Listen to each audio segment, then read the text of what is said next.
खत लिखन की तस्दीक मिलती है, असल तुसीं तस्दीक लभनी है इन्हां अल्फाजां दी।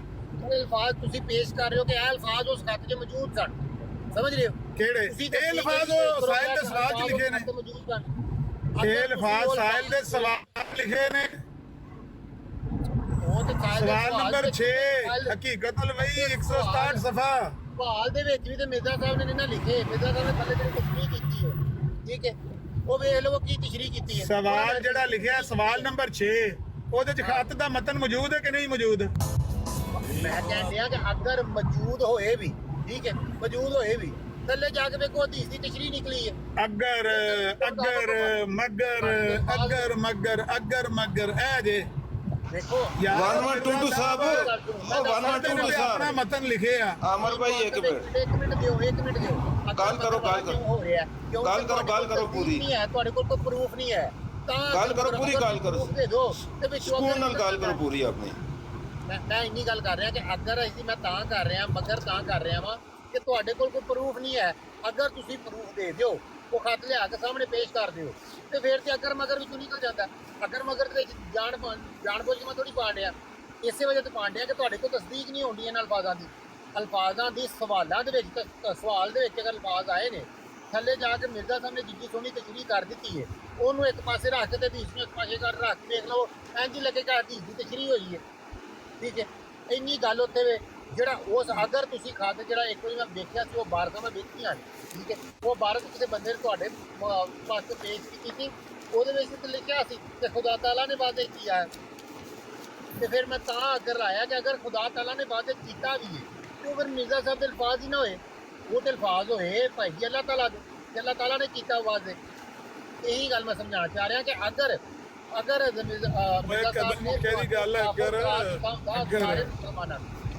भाई साडा सवाल गल मुकम्मल हो गई है मजीद करनी जे तारक चौहान साहब एक मिनट गल हथी मुकानी है नजदीक तो खत्म कर ਸਾਰੇ ਮੁਸਲਮਾਨਾਂ ਨੂੰ ਕਾਫਰ ਕਰਾਰ ਦਿੱਤਾ ਹੁੰਦਾ ਨਾ ਤੇ ਭਾਈ ਸੀਨਾ ਚੋੜਾ ਕਰਕੇ ਉਹ ਸਾਡੀ ਤਸ਼ਰੀਹਾਤ ਨਾਲ ਗੱਲ ਜ਼ਿਕਰ ਹੀ ਨਹੀਂ ਹੈ ਤਸ਼ਰੀਹਾਤ ਆ ਛੱਡੋ ਸਾਈਡ ਤੇ ਮੇਰਾ ਸਵਾਲ ਬੜਾ ਮਹਿਦੂਦ ਹੈ ਕਿ ਮਿਰਜ਼ਾ ਸਾਹਿਬ ਨੇ ਅਬਦੁਲ ਹਕੀਮ ਪਟਿਆਲਵੀ ਇਹ ਗੱਲ ਕਹੀ ਸੀ ਜਾਂ ਨਹੀਂ ਕਹੀ ਸੀ ਕਿ ਮੇਰੇ ਇਨਕਾਰ ਜਿਸ ਤੱਕ ਮੇਰੀ ਦਾਵਤ ਪਹੁੰਚੀ ਹੈ ਉਹ ਮੁਸਲਮ ਉਸਨੇ ਮੈਨੂੰ ਕਬੂਲ ਨਹੀਂ ਕੀਤਾ ਉਹ ਮੁਸਲਮਾਨ ਨਹੀਂ ਇਹ ਗੱਲ ਅਬਦੁਲ ਹਕੀਮ ਪਟਿਆਲਵੀ ਮਿਰਜ਼ਾ ਸਾਹਿਬ ਨੇ ਕਹੀ ਸੀ ਜਾਂ ਨਹੀਂ ਕਹੀ ਸੀ ਸਿੱਧਾ ਜਿਹਾ ਸਵਾਲ ਹੈ ਜਾਂ ਕਹੀ ਸੀ ਜਾਂ ਨਹੀਂ ਕਹੀ ਸੀ ਦੋ ਗੱਲਾਂ ਨੇ ਜਿਹੜੀ ਮਰਜ਼ੀ ਕਰ ਲਓ ਇੱਕ ਦੱਸਣ ਲੱਗਾ ਹਾਂ ਇੱਕ ਸਵਾਲ ਦੇ ਵਿੱਚ ਇਬਾਰਤ ਮਿਲਦੀ ਹੈ ਕਿ ਮਿਰਜ਼ਾ ਸਾਹਿਬ ਨੇ ਕਿਹਾ ਇੱਕ ਦੋ ਜਗ੍ਹਾ ਤੋਂ ਹੋਰ ਇਬਾਰਤ ਮਿਲਦੀ ਹੈ ਕਿ ਅੱਲਾਹ ਤਾਲਾ ਨੇ उन पर वाज़े किया यानी वो इल्हामन गल मिलदी इस वजह तो इस चीज़ की तस्दीक ही नहीं है ना मिर्जा साहब ने खुद की है तो ना ही किसी होर किताब से तस्दीक मिल रही है ना वो खत का टोटा सानू मिल रहा है इस वजह तो असीं कह ही नहीं सकते कि भाजी वो खत लिखा गया सी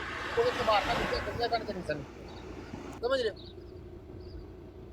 ਚਲੋ ਚਲੋ ਤੁਸੀਂ ਵੀ ਕੁਹਾੜੀ ਛਡਾ ਕੇ ਨਿਕਲ ਜਾਓ ਨਾ 1983 ਚ 84 ਚ ਨਾ ਸਾਡੇ ਭਾਈ ਦੇ ਨਾਲ ਇੱਕ ਦੋਸਤ ਸੀ ਤੇ ਇਹ ਲੜ ਪਏ ਉੱਥੇ ਮੁਖਾਲਫਾਂ ਨਾਲ ਨਾ ਤੇ ਉਹ ਭਾਈ ਮੇਰੇ ਦਾ ਦੋਸਤ ਸੀ ਉਹਦੇ ਅੱਜ ਕੁਹਾੜੀ ਸੀ ਉਹਨੇ ਮਾਰੀ ਕੁਹਾੜੀ ਮੁਖਾਲਫ ਦੇ ਸਿਰ 'ਚ ਤੇ ਉਹ ਬੰਦਾ ਟਹਿ ਪਿਆ ਦੂਜੇ ਨੇ ਫੜ ਲਈ ਕੁਹਾੜੀ ਇਹ ਦੋਏ ਕੁਹਾੜੀ ਨਾਲ ਚੜਨਾ ਇੱਕ ਬੰਦਾ ਆ ਗਿਆ ਉਹਨੇ ਕੁਹਾੜੀ ਵਿਚਕਾਰੋਂ ਫੜ ਕੇ ਨਾ ਉਹਨੇ ਇਸ਼ਾਰਾ ਕੀਤਾ ਤੂੰ ਨਿਕਲ ਇੱਕ ਇੱਕ ਕਰ ਗਿਆ ਤੂੰ ਨਿਕਲੋ ਬੰਦਾ ਢਹਿ ਪਿਆ ਪਤਾ ਨਹੀਂ ਮਰਦਾ ਕਿ ਬਚਦਾ ਉਹ ਦੂਜਾ ਨਿਕਲ ਗਿਆ ਤੁਸੀਂ ਵੀ ਨੀਵੇਂ ਹੋ ਕੇ ਨਿਕਲ ਜਾਓ ਕੁਹਾੜੀ ਅਸੀਂ ਫੜ ਕੇ ਰੱਖਣੇ ਆ ਅਗਰ ਮਗਰ ਅਸੀਂ ਫੜ ਕੇ ਰੱਖਣੇ ਤੁਸੀਂ ਨਿਕਲ ਜਾਓ ਨੀਵੇਂ ਹੋ ਕੇ ਬਹਰਹਾਲ ਇਹ ਵੇ ਕਿ ਅਗਰ ਮਗਰ ਦੇ ਤਦ ਹੁੰਦਾ ਰਹੇਗਾ ਮੰਨ ਗਿਆ ਸ਼ੇਰੋ ਤੁਹਾਨੂੰ ਦੇਖੋ ਤੁਸੀਂ ਇੱਕ ਤੋਂ ਆਪਣੇ ਉਹ ਦੂਜਾ ਕਿੱਧਰ ਗਿਆ ਮਤਲਬ ਚੜਾਓਗੇ ਤੇ ਫਿਰ ਅਗਰ ਮਗਰ ਬਣੇਗਾ ਨਾ ਉਹ ਜਿਹਨੇ ਕੁਹਾੜੀ ਮਾਰੀ ਤੇ ਚੜਾਇਆ ਹੀ ਕੋਈ ਨਹੀਂ ਮਤਲਬ ਮਸਲਾ ਤਾਂ ਚੜਾਇਆ ਹੀ ਕੋਈ ਨਹੀਂ ਤੁਸੀਂ ਤੇ ਆਪ ਦਲੀਲਾਂ ਦਿੱਤੇ ਹੋ ਕਿ ਮੰਨਾ ਖਾਤ ਲਿਖਿਆ ਕਿ ਨਹੀਂ ਲਿਖਿਆ 1122 ਤੁਸੀਂ ਮਾਰੋ ਸਲਫ ਤੁਸੀਂ ਤੇ ਆਪ ਤੋਂ ਦਲੀਲਾਂ ਪਿਓ ਨਾ ਤੁਸੀਂ ਇਹ ਕਹਿੰਦੇ ਹੋ ਖਤ ਲਿਖਿਆ ਤੇ ਨਾ ਇਹ ਕਹਿੰਦੇ ਹੋ ਕਿ ਨਹੀਂ ਲਿਖਿਆ ਭਾਈ ਜਦੋਂ ਤਸਦੀਕ ਨਹੀਂ ਮਿਲ ਰਹੀ ਤੇ ਫਿਰ ਮੈਂ ਕਿਦੋਂ ਦੱਸ ਨਹੀਂ ਕਰ ਚੌਹਾਨ ਸਾਹਿਬ ਇਹਨਾਂ ਮਿਰਜ਼ਾ ਸਾਹਿਬ ਦੇ ਪੱਲੇ ਕੋਈ ਛੱਡਣਾ ਹੈ ਕਿ ਨਹੀਂ ਮੈਂ ਕਹਿੰਦਾ ਕਿ ਅਗਰ ਹਰ ਚੀਜ਼ ਤੋਂ ਇਨਕਾਰੀ ਨੇ ਅਗਰ ਮਗਰ ਦੇ ਵਿੱਚ ਨਹੀਂ ਤਸਦੀਕ ਮੇਰੇ ਕੋਲ ਨਹੀਂ ਲਿਖਿਆ ਅਗਰ ਕਿਉਂ ਲਾਉਂਦੇ ਹੋ ਮੈਂ ਗੱਲ ਫਿਰ ਸ਼ੱਕ ਕਿਉਂ ਰਹਿੰਦੇ ਹੋ ਚੌਹਾਨ ਸਾਹਿਬ ਨਾਲ ਗੱਲ ਕਰ ਲੈਂਦੇ ਨੇ ਤੇ ਹੋ ਸਕਦਾ ਮੈਂ ਚੌਹਾਨ ਸਾਹਿਬ ਦੇ ਨਾਲ ਮਿਰਜ਼ਾ ਸਾਹਿਬ ਤੇ ਐਵੇਂ ਵਿੱਚ ਮੁਸੀਬਤ ਪਾ ਰਹੇ ਵਾਅਦੇ ਗੱਲ ਕਰ ਲੈਂਦੇ ਨੇ ਹੋ ਸਕਦਾ ਚੌਹਾਨ ਸਾਹਿਬ ਨਾਲ ਮੈਂ ਐਗਰੀ ਕਰ ਜਾਂਦਾ ਇਹ ਤੁਸੀਂ ਚੌਹਾਨ ਸਾਹਿਬ ਨਾਲ ਵੀ ਗੱਲ ਅਸੀਂ ਚੁੱਪ ਕਰ ਜਾਂਦੇ ਤੁਸੀਂ ਚੌਹਾਨ ਸਾਹਿਬ ਨਾਲ ਗੱਲ ਕਰ ਲਓ ਹਾਂ ਚੌਹਾਨ ਸਾਹਿਬ ਲਓ ਜੀ ਚੌਹਾਨ ਸਾਹਿਬ ਸਾਹਮਣੇ ਹੋ ਚਲੋ। ਮਿਹਰਬਾਨੀ ਚੌਹਾਨ ਸਾਹਿਬ ਹੁਣ ਵਾਰੀ ਵਾਰੀ ਗੱਲ ਕਰਦੀ ਜੇ ਸਾਨੂੰ ਸਮਝ ਆਵਣ ਦੇਣੀ ਜੇ ਇੱਕ ਮਿੰਟ ਟਾਈਮ ਜੇ ਜਿਹੜੇ ਟਾਈਮ ਲਾਓ ਅਮਰ ਭਾਈ, ਟਾਈਮ ਦੇ ਕੇ ਗੱਲ ਕਰੋ, ਗੱਲ ਇੱਕ ਗੁੱਡ ਹੋ ਮਿੰਟ ਜਾਏ। ਟਾਈਮ ਗੱਲ ਕਰਨੀ ਹੈ ਇੱਕ ਉਹ ਮਿੰਟ ਯਾਰ ਮੇਰੀ ਚੌਹਾਨ ਸਾਹਿਬ ਨਾਲ ਗੱਲ ਹੋਣ ਦਿਓ, ਸਿਰਫ 2 ਮਿੰਟ ਮੈਂ ਗੱਲ ਕਰਨੀ 2 ਮਿੰਟ ਕਰ ਲਓ। ਤਲਵਾੜੀ ਤੁਹਾਨੂੰ ਫੜਾ ਕੇ ਚਲਾ ਜਾਵਾਂਗਾ। ਆਹੋ ਮੈਨੂੰ ਪਤਾ ਕੁਹਾੜੀ ਚ ਜਾ ਕੇ ਨਿਕਲਣਾ ਰਾਹ ਪਹਿਲੇ ਤੱਕਿਆ ਜੀ ਦੂਜਾ ਨਿਕਲ ਗਿਆ, ਤੁਸੀਂ ਵੀ ਕੁਹਾੜੀ ਮੈਂ ਫੜ ਕੇ ਰੱਖਣਾ, ਨਿਕਲ ਜਾਓ। ਵੀ ਮੈਂ ਆਪਣੀ ਗੱਲ ਕਰਕੇ ਚੱਲਿਆ ਜੀ ਚੌਹਾਨ ਸਾਹਿਬ, ਤੁਸੀਂ ਪਿੱਛੇ ਲੱਗੇ ਰਹੇ 2 ਘੰਟੇ। ਹਾਂ ਮੇਰੇ ਸਿਗਨਲ ਖਤਮ ਹੋ ਜਾਣੇ ਨੇ, ਮਿਹਰਬਾਨੀ ਹੈ ਮੈਨੂੰ 1 ਮਿੰਟ ਤੋਂ ਤਾਰਕ ਚੌਹਾਨ ਸਾਹਿਬ ਹਾਂਜੀ ਨਾਲ ਗੱਲ ਬੋਲੋ ਤਾਰਕ ਚੌਹਾਨ ਸਾਹਿਬ ਵੇਖੋ, ਅਗਰ ਤੇ ਬਕੌਲ ਤੁਹਾਡੇ ਕੇ ਖੱਤ ਲਿਖਿਆ ਗਿਆ, ਠੀਕ ਹੈ, ਹਾਂ। ਖੱਤ ਦੇ ਵਿੱਚ ਇਹ ਅਲਫਾਜ਼ ਤੇ ਵਾਜ਼ੇ ਤੌਰ ਤੇ ਮੌਜੂਦ ਨੇ ਨਾ ਕਿ ਅੱਲਾਹ ਤਾਲਾ ਨੇ ਵਾਜ਼ੇ ਕੀਆ, ਹਾਂ ਕਿਉਂ ਤਾਰਕ ਸਾਹਿਬ ਦੱਸੋ ਮੌਜੂਦ ਨੇ ਨਾ, ਠੀਕ ਹੈ। ਹਾਂਜੀ। ਅਗਰ ਤੁਹਾਡੇ ਬਕੌਲ ਤੁਹਾਨੂੰ ਕਿਤੋਂ ਤਸਦੀਕ ਮਿਲ ਗਈ ਹੋ, ਠੀਕ ਹੈ, ਤੇ ਫਿਰ ਤੇ ਉਹ ਹੋ ਗਿਆ, ਉਹ ਅਲਫਾਜ਼ ਹੋ ਗਏ ਅੱਲਾਹ ਤਾਲਾ ਦੇ, ਕਿਉਂਕਿ ਅੱਲਾਹ ਤਾਲਾ ਨੇ ਵਾਜ਼ੇ ਕਰ ਦਿੱਤਾ, ਸਹੀ ਹੈ। ਮਿਰਜ਼ਾ ਸਾਹਿਬ ਨੇ ਡਾਇਰੈਕਟ ਆਪਣੇ ਕੋਲੋਂ ਤੇ ਕੋਈ ਅਲਫਾਜ਼ ਨਾ ਜੋੜੇ ਕਿ ਮੇਰੀ ਜੋ ਹਾਂ ਠੀਕ ਹੋ ਗਿਆ ਨਾ। ਦੂਸਰੀ ਚੀਜ਼ ਮਿਲ ਜਾਂਦੀ ਹੈ ਸਵਾਲੋ ਜਵਾਬ ਦੇ ਵਿੱਚ ਨਾ, ਸਹੀ ਹੈ, ਜਿਹੜੀ ਸਾਨੂੰ ਰੂਹਾਨੀ ਖਜ਼ਾਨ ਦੇ ਵਿੱਚ ਮਿਲ ਰਹੀ ਹੈ। ਰੂਹਾਨੀ ਖਜ਼ਾਨ ਦੇ ਵਿੱਚ ਅਗਰ ਅਸੀਂ ਉਹ ਜਿਹੜੇ ਅਲਫਾਜ਼ਾਂ ਨੂੰ ਮੈਨੂੰ ਤਸਲੀਮ ਕਰ ਲਈਏ, ਜਿਹੜੇ ਕਿ ਸਵਾਲ ਦੇ ਵਿੱਚ ਇੱਕ ਸਵਾਲੀ ਦੇ ਜੋ ਸਵਾਲ ਦੇ ਜਵਾਬ, ਉਹ ਸਵਾਲ ਦੇ ਅਲਫਾਜ਼, ਉਹ ਅਲਫਾਜ਼ ਇਹ ਨੇ ਕਿ ਮਿਰਜ਼ਾ ਸਾਹਿਬ ਨੇ ਲਿਖਾ, ਠੀਕ ਹੈ, ਉਹਦੇ ਤੋਂ ਇਹ ਵਾਜ਼ੇ ਹੋ ਰਿਹਾ ਕਿ ਮਿਰਜ਼ਾ ਸਾਹਿਬ ਨੇ ਹੋ ਰਿਹਾ ਆਪਣੇ ਅਲਫਾਜ਼ ਉਹਨਾਂ ਨੂੰ ਦੱਸੇ ਨੇ, ਆਪਣੇ ਕੋਲ ਅਲਫਾਜ਼ ਦੱਸੇ, ਠੀਕ ਹੈ। ਤੇ ਮਿਰਜ਼ਾ ਸਾਹਿਬ ਨੇ ਉਹ ਥੱਲੇ ਤਸ਼ਰੀਹ ਕਰ ਦਿੱਤੀ ਹਦੀਸ ਦੀ ਕਿ ਭਾਈ ਇਹ ਹਦੀਸ ਦੇ ਵੱਲੋਂ ਫਤਵਾ ਆ ਰਿਹਾ, ਇਹ ਕੋਈ ਮੇਰੇ ਵੱਲੋਂ ਫਤਵਾ ਨਹੀਂ ਸੀ, ਨਾ ਕੋਈ ਮੈਂ ਯਾਨੀ ਕਹ ਲਓ ਕਿ ਆਪਣੇ ਕੋਲੋਂ ਕੋਈ ਫਤਵਾ ਦੇ ਰਿਹਾ ਵਾਂ, ਜਾਂ ਮੇਰੀ ਕੋਈ ਬਾਜ਼ੇ ਫਤਵਾ ਦੀ ਕੋਈ ਤਹਰੀਰ, ਸਹੀ ਹੋ ਗਿਆ। ਇਹ ਗੱਲ ਹੁਣ 2 ਗੱਲਾਂ ਨੇ, ਹੁਣ ਦੋਨਾਂ ਗੱਲਾਂ 'ਚੋਂ ਇਹ ਕਹਿ ਰਹੇ ਨੇ ਕਿ ਤੁਸੀਂ ਅਗਰ ਲਾ ਰਹੇ ਹੋ, ਮਗਰ ਲਾ ਰਹੇ ਹੋ। ਹੁਣ ਮੈਂ ਅਗਰ ਮਗਰ ਨਾ ਲਾਵਾਂ, ਤਾਰਕ ਚੌਹਾਨ ਸਾਹਿਬ ਤੁਸੀਂ ਦੱਸੋ ਕਿ ਮੈਂ ਕੀ ਲਾਵਾਂ, ਦੱਸੋ। ਹਾਂਜੀ ਤੁਸੀਂ ਗੱਲ ਕਰ ਲਈ, ਹੁਣ ਮੇਰੀ ਗੱਲ ਵੀ ਸੁਣ। ਇਹ ਦੇਖੋ रिव्यू ऑफ रिलीजन कलमतुल फसल जी वो लिख रहे ने कि अगर हम हज़रत मसीह मौत की शुरू की किताबों में किसी ऐसी तहरीर को पढ़ें जिसमें ये लिखा हो कि मेरे इनकार से कुफ्र लाजिम नहीं आता, तो हमको धोखा नहीं खाना चाहिए, क्योंकि बाद में हज़रत मसीह मौत की इस राय को अल्लाह ताला ने अपने इल्हाम से बदल दिया है, जैसा कि ख़ुद हज़रत मसीह मौत अब्दुल हकीम ख़ान मुर्ताद के ख़त के जवाब में तहरीर फरमाते हैं। बहरहाल जबकि खुदा ताला ने मुझ पर ज़ाहिर किया है कि हर एक शख्स जिसको मेरी दावत पहुंची है और उसने मुझे कबूल नहीं किया वो मुसलमान नहीं है और खुदा के नज़दीक काबिल मुआख़ज़ा है, तो ये क्यों कर हो सकता है कि अब मैं एक शख्स के कहने से जिसका दिल हज़ार तारीकियों में मुब्तला है खुदा के हुक्म को छोड़ दूँ। इससे सहल तर बात यह है कि ऐसे शख्स को मैं अपनी जमात से ख़ारिज करता हूँ। हाँ, अगर किसी वक्त सरी अल्फाज में वो अपनी तौबा शाया करे और इस खबीस अकीदा से, यानी मुसलमान को गैर मतलब मिर्ज़ा साहब के मुनकरीन को मुसलमान समझने का खबीस अकीदा से बात आ जाए तो रहमत इलाही का दरवाज़ा खुला। अच्छा, आगे वो फरमाते ने कि ਤਾਂ ਜੱਜਾ ਸਾਹਿਬ ਨੂੰ ਮਿਊਟ ਕਰਵਾਉਣਾ। हाँ जी, जज्जा साहब म्यूट कर लो। ਹੈ ਕੋਈ ਐਡਮਿਨ ਕਿ ਮੈਨੂੰ ਦੂਜੇ ਮੋਬਾਈਲ ਨਾਲ ਆਉਣਾ ਪੈਣਾ ਹੈ। साफ है अब, जबकि ये मसला बिल्कुल साफ है कि मसीह मौत के मानने के बगैर निजात नहीं हो सकती, तो क्यों खामखा गैर अहमदियों को मुसलमान साबित करने की कोशिश की जाती है? ਵਾਹ हाय हाय हाय हाय हाय हाय। क्यों आप गैर अहमदियों को बात मुसलमान साबित करने की कोशिश करते हैं? 1122 साहब, ये आपसे सवाल। आप भी कहें कि ये काफिर हैं, मिर्ज़ा साहब के मुनकरीन, डरो ना। ਸੁਣ ਲਓ ਇਹ ਜਿਹੜੀ ਤੁਸੀਂ ਕਿਤਾਬ ਦੇ ਅਲਫਾਜ਼ ਬੋਲੇ ਨੇ, ਠੀਕ ਹੈ, ਇਹ ਤੁਹਾਡਾ ਦਿਲ ਕਹਿੰਦਾ ਹੈ ਕਿ ਬਈ ਮੈਂ ਇਹਨਾਂ ਨੂੰ ਤਸਲੀਮ ਕਰਾਂ ਬਜਾਏ ਕਿ ਮਿਰਜ਼ਾ ਸਾਹਿਬ ਦੇ ਅਲਫਾਜ਼ਾਂ ਨੂੰ ਤਸਲੀਮ। ਆਮਰ ਭਾਈ ਗੁਲਾਮ ਮੁਸਤਫਾ ਦੀ ਆਈਡੀ ਵੀ ਕਰਿਓ, ਇਹ ਵੀ ਜੱਜਾ ਹੀ ਹੈ। अल्फाज तो तुम्हारे सामने मौजूद ने, ਕੋਈ ਹੋ ਰਹੀ ਹੈ हकीकत ਐਡਮਿਨ पे करदा ਉਹਨੂੰ ਆਖੋ ਮੈਂ जो मेरा इनकार करता मैं है मिर्जा साहब के वो अल्फाज बनना, मुझे बड़ा काफिर तारक कहता है, साहब, इसलिए खुद बड़ा काफिर है। मिर्जा साहब ने तो कह दिया। ਤਾਰਕ ਚੌਹਾਨ ਸਾਹਿਬ ਮੇਰੀ ਗੱਲ ਤਾਂ ਸੁਣ ਲਓ, ਮੇਰੀ ਗੱਲ ਸੁਣ ਲਓ। ਇਹ ਹੁਣ ਤੁਸੀਂ ਇੱਕ ਕਿਤਾਬ, ਮੇਰੀ ਜਮਾਤ ਦੀ ਕਿਤਾਬ ਹੈ, ਉਹਨੂੰ ਮੈਂ ਜਮਾਤ ਦੀ ਕਿਤਾਬ ਮੰਨਦਾ ਵਾ, ਠੀਕ ਹੈ। हाँ जी, ਇਹਨੂੰ ਮੈਂ ਮੰਨਾਂ, ਤਸਲੀਮ ਕਰਾਂ, ਹਾਲਾਂਕਿ ਇਹਦੇ 'ਚ ਵੀ ਅਕੀਦਾ ਉਹਨਾਂ ਨੇ ਵਾਜ਼ੇ ਗੱਲ ਲਿਖੀ ਹੋਈ ਹੈ ਕਿ ਅੱਲਾਹ ਤਾਲਾ ਵੱਲੋਂ ਇਲਹਾਮਨ ਗੱਲ ਹੋਈ, ਇਹ ਗੱਲ ਵਾਜ਼ੇ ਉਹਨਾਂ ਨੇ ਕੀਤੀ ਹੈ, ਤੁਸੀਂ ਖੁਦ ਪੜ੍ਹੀ ਆਪਣੇ ਹਾਂਜੀ। ਮੂੰਹੋਂ ਪੜ੍ਹੀ ਜੀ। हाँ जी, ਹਾਂ, ਉਹ ਵਾਜ਼ੇ ਗੱਲ ਯਾਨੀ ਕਿ ਮਿਰਜ਼ਾ ਸਾਹਿਬ ਨੇ ਆਪਣੇ ਮੂੰਹੋਂ ਕੋਈ ਅਲਫਾਜ਼ ਨਹੀਂ ਬੋਲੇ ਕਿਸੇ ਵਾਸਤੇ, हाँ। ਠੀਕ ਹੋ ਗਿਆ ਨਾ। ਇਹ ਗੱਲ ਮੇਰੀ ਗੱਲ ਕਲੀਅਰ ਹੋ ਗਈ ਤੁਹਾਡੇ ਉੱਤੇ ਕਿ ਨਹੀਂ? हाँ जी, कि मिर्जा साहब को इल्हाम होया। ਹਾਂ, ਕਲੀਅਰ ਹੋ ਗਈ ਕਿ ਮਿਰਜ਼ਾ ਸਾਹਿਬ ਨੇ ਆਪਣੇ ਅਲਫਾਜ਼ਾਂ ਦੇ ਨਾਲ ਕਿਸੇ ਨੂੰ ਵੀ ਆਪਣੀ ਜ਼ਿੰਦਗੀ 'ਚ ਕਾਫਰ ਨਹੀਂ ਬੋਲਿਆ। वो हकीकत अगर तो वही clear हो किया है गई। ना उन्होंने। ਥੱਲੇ ਇਹੀ ਕਿਹਾ ਹੈ ਨਾ ਕਿ ਜੋ ਨਹੀਂ ਮੁਝੇ ਨਹੀਂ ਨਹੀਂ ਥੱਲੇ ਨਹੀਂ, ਇਸ ਮਾनता ਕਿਤਾਬ 'ਚ ਨਹੀਂ, ਮੇਰੀ ਗੱਲ ਸੁਣੋ, ਇਸ ਕਿਤਾਬ 'ਚ ਨਹੀਂ, ਮੈਂ ਮਿਰਜ਼ਾ ਸਾਹਿਬ ਦੀ ਕਿਤਾਬ ਦੀ ਗੱਲ ਕਰ ਰਿਹਾ, ਜੇ ਮਿਰਜ਼ਾ ਸਾਹਿਬ ਦੇ ਅਲਫਾਜ਼ਾਂ ਦੀ ਗੱਲ ਕਰ ਰਿਹਾ ਕਿ ਮਿਰਜ਼ਾ ਸਾਹਿਬ ਨੇ ਆਪਣੇ ਅਲਫਾਜ਼ਾਂ ਦੇ ਵਿੱਚ ਕਿਸੇ ਨੂੰ ਵੀ ਕਾਫਰ ਨਹੀਂ ਕਰਾਰ ਦਿੱਤਾ। ਠੀਕ ਹੋ ਗਿਆ ਨਾ? ਕੀਤਾ ਤੇ ਹੈ ਠੀਕ ਹੋ ਗਿਆ ਕਿ ਨਹੀਂ? ਆਪਣੀ ਕਿਹਨੂੰ ਕਿਤਾਬ ਕਾਫਰ ਚ ਕਿਹਾ? ਕਿਹਾ। ਕਿਹੜੀ ਕਿਤਾਬ 'ਚ? ਉਹਨਾਂ ਨੇ ਇਲਹਾਮ ਵੀ ਦੱਸਿਆ ਤੇ ਉਹਨਾਂ ਨੇ ਹਕੀਕਤੁਲ ਵਹੀ ਚ ਦੱਸਿਆ ਵੀ ਹੈ ਕਿ ਐਸਾ ਦੱਸਿਆ? ਸ਼ਖਸ ਉਹਨਾਂ ਨੇ ਕੁਰਾਨ ਤੋਂ ਤਸਦੀਕ ਕੀਤੀ ਹੈ। ਫਮਨ ਇਲਹਾਮ ਵੀ ਤਾਂ ਮੂੰਹ ਜੋ ਦੱਸਿਆ ਨਾ ਉਹਨਾਂ ਨੇ। ਅੱਲਾਹ ਕਾਜ਼ਿਬਾ ਉਹ ਕਜ਼ਬਾ ਤੇ ਆਇਆ ਹਾਂ, ਬਿਲਕੁਲ। ਉਹ ਵੀ ਉਹਨਾਂ ਨੇ ਦਲੀਲ ਦਿੱਤੀ ਹੈ ਹਾਂ, ਕਿ ਨਹੀਂ, ਜਿਹੜਾ ਉਹ ਵੀ ਮੇਰਾ ਮੈਂ ਇਨਕਾਰ ਗੱਲ ਕਰਦਾ ਹੈ ਸਮਝ ਗਿਆ। ਉਹ ਵੀ ਉਹ ਮੈਂ ਗੱਲ ਮੈਨੂੰ ਸਮਝ ਵੱਡਾ ਗਿਆ, ਕਾਫਰ ਉਹ ਵੀ ਕਹਿੰਦਾ ਹੈ, ਕੁਰਾਨ ਦੀ ਇਹ ਆਇਤ ਖੁਦ ਦੀ ਵੱਡਾ ਤਸ਼ਰੀਹ ਕਾਫਰ ਕਰਦੇ ਹੋਇਆ। ਆ। ਕੁਰਾਨ ਦੀ ਵਾਰੀ ਵਾਰੀ ਆਇਤ ਦੀ ਗੱਲ ਕਰੋ, ਵਾਰੀ ਵਾਰੀ। ਕੁਰਾਨ ਦੀ ਆਇਤ ਦੀ ਤਸ਼ਰੀਹ ਹੋ ਗਈ, ਠੀਕ ਹੋ ਗਿਆ। ਉਹ ਤਾਂ ਕੁਰਾਨ ਦੀ ਆਇਤ ਦੀ ਤਸ਼ਰੀਹ ਹੋ ਗਈ। ਹੁਣ ਜਿੰਨੀ ਦੇਰ ਮਿਰਜ਼ਾ ਸਾਹਿਬ ਦਾ ਕੋਈ ਫਤਵਾ ਤੁਸੀਂ ਮੇਰੇ ਸਾਹਮਣੇ ਪੇਸ਼ ਨਹੀਂ ਕਰੋਗੇ ਕਿ ਵਿਖਾਓਗੇ ਨਹੀਂ ਕਿ ਇਹ ਮਿਰਜ਼ਾ ਸਾਹਿਬ ਨੇ ਫਤਵਾ ਦਿੱਤਾ ਹੈ, ਠੀਕ ਹੈ, ਫਲਾਣੇ ਬੰਦੇ ਨੂੰ ਕਾਫਰ ਕਰਾਰ ਦੇ ਦਿੱਤਾ ਹੈ, ਠੀਕ ਹੈ, ਉਨੀ ਦੇਰ ਮੈਂ ਸਰੇਆਮ ਉਹਦੇ ਦਿਲ ਛਾਤੀ ਚੋਰੀ ਕਰਕੇ ਕਿਸੇ ਨੂੰ ਕਿਸ ਤਰ੍ਹਾਂ ਕਾਫਰ ਕਵਾਂ? ਕਿਉਂਕਿ ਨਾ ਮੇਰੇ ਨਬੀ ਕਰੀਮ ਸੱਲੱਲਾਹੁ ਅਲੈਹਿ ਵਸੱਲਮ ਨੇ ਕਿਸੇ ਮੁਸਲਮਾਨ ਨੂੰ ਕਾਫਰ ਕਿਹਾ ਸੀ, ਨਾ ਕੋ ਮਿਰਜ਼ਾ ਸਾਹਿਬ ਨੇ ਉਹਨਾਂ ਦੀ ਸੁਨਨਤ ਪੂਰੀ ਕਰਦਿਆਂ ਹੋਇਆ ਖੁਦ ਕਿਸੇ ਉਹ ਨੂੰ ਭਾਈ ਮਿਰਜ਼ਾ ਕਾਫਰ ਸਾਹਿਬ ਦਾ ਕਰਾਰ ਇਨਕਾਰ ਕਰਨ ਵਾਲਾ ਮੁਸਲਮਾਨ ਹੈ ਹੀ ਨਹੀਂ। ਐਵੇਂ ਤੁਸੀਂ ਕਹਿੰਦੇ ਪਤਾ ਆ ਕਿ ਨਹੀਂ ਉਹ ਕੋਈ ਤੇ ਲੇਖੀਆਂ ਕੁਰਾਨੋਂ ਪੋਥੀਆਂ ਦੀ ਕਰਦੇ ਦਾ ਮਸਲਾ ਹੋ ਰਹਿੰਦੇ। ਗਿਆ ਨਾ। ਅਗਰ ਮਿਰਜ਼ਾ ਸਾਹਿਬ ਦਾ ਇਨਕਾਰ ਕਰਨ ਵਾਲਾ ਮੁਸਲਮਾਨ ਨਹੀਂ ਰਹਿੰਦਾ, ਉਹ ਤੇ ਕੁਰਾਨੋਂ ਦੀ ਦਾ ਮਸਲਾ ਹੋ ਗਿਆ। ਉਹਦੇ ਚ ਮਿਰਜ਼ਾ तो बस यही मसला उन्होंने बयान कर दिया। किसी भी कहो कि हाँ मिर्जा साहब का मुनकर काफिर है। ना ना ना ना ना ना इंज नहीं, मिर्जा साहब का मुनकर कुरानो हदीस हाँ के तो फिर मुताबिक ठीक है जो मर्जी कुरानो करते हदीस के मुताबिक ਉਹ ਪਰ ਮੈਂ ਕਹਿੰਦਾ ਭਾਵੇਂ ਕੁਰਾਨੋ ਹਦੀਸ ਦੇ ਮੁਤਾਬਕ ਹੀ ਆਖੋ, ਇਹਨਾਂ ਤੇ ਮੰਨੋ ਨਾ ਵੀ ਉਹ ਮੁਸਲਮਾਨ ਨਹੀਂ ਹੈ, ਉਹ ਕਾਫਰ ਹੈ। कुरानो हदीस के मुताबिक हो के दसिया ਇਹ ਤੁਸੀਂ ਮੇਰੀ ਗੱਲ ਸੁਣੋ, ਜਿਹੜਾ ਬੰਦਾ ਕੁਰਾਨ ਪੜ੍ਹਦਾ ਹੈ, ਹਦੀਸ ਪੜ੍ਹਦਾ ਹੈ, ਉਹ ਖੁਦ ਆਪਣੇ ਆਪ ਨੂੰ ਕੁਰਾਨੋ ਹਦੀਸ ਤੇ ਪਰਖ ਲੈ। ਅਗਰ ਮੈਂ ਫਤਵੇ ਲਵਾਂਗਾ ਤੇ ਇੰਤਸ਼ਾਰ ਫੈਲੇਗਾ, ਤੇ ਜੇ ਇੰਤਸ਼ਾਰ ਪहले अच्छा ये 80 साल बाद समझ आई है कि इंतशार पे फैल ਯਾਰ ਤੂੰ ਡਰਦੇ ਹੋ ਤੁਸੀਂ ਸੱਚ ਜਿਸ ਗੱਲ ਵੇਲੇ ਟੀਕਾ ਕਹਿ ਲੱਗਿਆ ਹੈ। ਤੁਸੀਂ ਘਬਰਾਉਂਦੇ ਹੋ ਕਿਉਂਕਿ ਤੁਹਾਨੂੰ ਇਹ ਇੰਤਸ਼ਾਰ ਨਾ ਫੈਲੇ। ਨਹੀਂ, ਮੈਨੂੰ ਵੇਖੋ, ਮੈਂ ਇੱਥੇ ਮਿਸਾਲ ਤੋਂ ਤੇ ਉਹ ਖੁੱਲਾ ਬੈਠਾ ਵਾਂ, ਮੈਨੂੰ ਕੋਈ ਬੰਦਾ ਪੁੱਛ ਨਹੀਂ ਸਕਦਾ, ਮੈਨੂੰ ਕੋਈ ਬੰਦਾ ਮਾਰ ਨਹੀਂ ਸਕਦਾ, ਮੈਨੂੰ ਕੋਈ ਬੰਦਾ ਕਹਿ ਨਹੀਂ ਸਕਦਾ। ਅਗਰ ਮੈਂ ਕਿਸੇ ਨੂੰ ਕਾਫਰ ਕਵਾਂ, ਠੀਕ ਹੈ, ਤੇ ਮੈਨੂੰ ਕੋਈ ਬੰਦਾ ਡੱਕ ਵੀ ਨਹੀਂ ਸਕਦਾ। ਨਹੀਂ ਪਰ ਤੁਸੀਂ ਸਦਰ ਜਮਾਤ ਹੋ, ਤੁਸੀਂ ਨਹੀਂ ਨਾ ਕਹਿ ਸਕਦੇ। ਯਾਰ ਉਹ ਤੁਸੀਂ ਕਹੋ ਤੇ ਉਹ ਮੌਕਾ ਨਹੀਂ ਕਹਿ ਖਰਾਬ ਸਕਦੇ ਹੁੰਦਾ ਨਾ। ਤੁਸੀਂ ਅਗਰ ਕੁਰਾਨ ਕਹਿ ਰਿਹਾ ਹੈ ਤੁਸੀਂ ਕਿਉਂ ਨਹੀਂ ਕਹਿ ਸਕਦੇ? ਨਹੀਂ ਨਹੀਂ, ਕੁਰਾਨ ਹੱਕ ਰੱਖਦਾ, ਕੁਰਾਨ ਤੇ ਹੱਕ ਰੱਖਦਾ ਨਾ। ਉਹ ਤੁਸੀਂ ਕੁਰਾਨ ਦਾ ਹੀ ਨਾਂ ਲੈ ਕੇ ਕਹੋ, ਪਰ ਜੋ ਮਿਰਜ਼ਾ ਸਾਹਿਬ ਕਿਹਾ ਉਹ ਕਹੋ। ਯਾਰ ਮੈਂ ਜਿਨ੍ਹਾਂ ਨੇ ਹੱਕ ਨਹੀਂ ਦਿਨ ਰੱਬ ਰੱਖਦਾ, ਬਣਾ ਲਿਆ ਉਹ ਕਾਫਰ ਨੇ, ਅਸੀਂ ਉਹਨੂੰ ਕਾਫਰ ਹੀ ਕਹਾਂਗੇ ਕੁਰਾਨ ਦੀ ਵਜ੍ਹਾ ਨਾਲ। ਤੁਸੀਂ ਕਹਿ ਲਓ, ਤੁਹਾਡੇ ਕੋਲ ਤਾਂ ਚਲੋ ਮੌਜੂਦ ਹੈ ਦਲੀਲ, ਤੁਸੀਂ ਦੇ ਕਹਿ ਸਕਦੇ, ਲੇਕਿਨ ਮੇਰੇ ਕੋਲ ਇੰਨੀ ਹਸੀਅਤ ਨਹੀਂ ਕਿ ਮੈਂ ਤਾਰਕ ਚੌਹਾਨ ਸਾਹਿਬ, ਤਾਰਕ ਚੌਹਾਨ ਸਾਹਿਬ ਇਨਸਾਨ ਨੂੰ ਕਾਫਰ ਕਰਾਰ ਦੇ ਦਾਂ, ਠੀਕ ਹੈ। ਇੰਤਸ਼ਾਰ ਕਾਫਰ ਕਰਾਰ ਦਿਓ ਨਾ ਦਿਓ ਇਹ ਬਾਤ ਦਾ ਮਸਲਾ। ਪਹਿਲੇ ਦੱਸੋ ਕਿ ਖਤ ਲਿਖਿਆ ਗਿਆ ਸੀ, ਤਸਦੀਕ ਹੋ ਗਈ ਹੈ ਜਾਂ ਨਹੀਂ ਹੋਈ? ਹੋ ਹਾਂ। ਗਈ ਮੇਰੀ ਜਿਹੜਾ ਗੱਲ ਸਵਾਲ ਹੈ ਸਰ।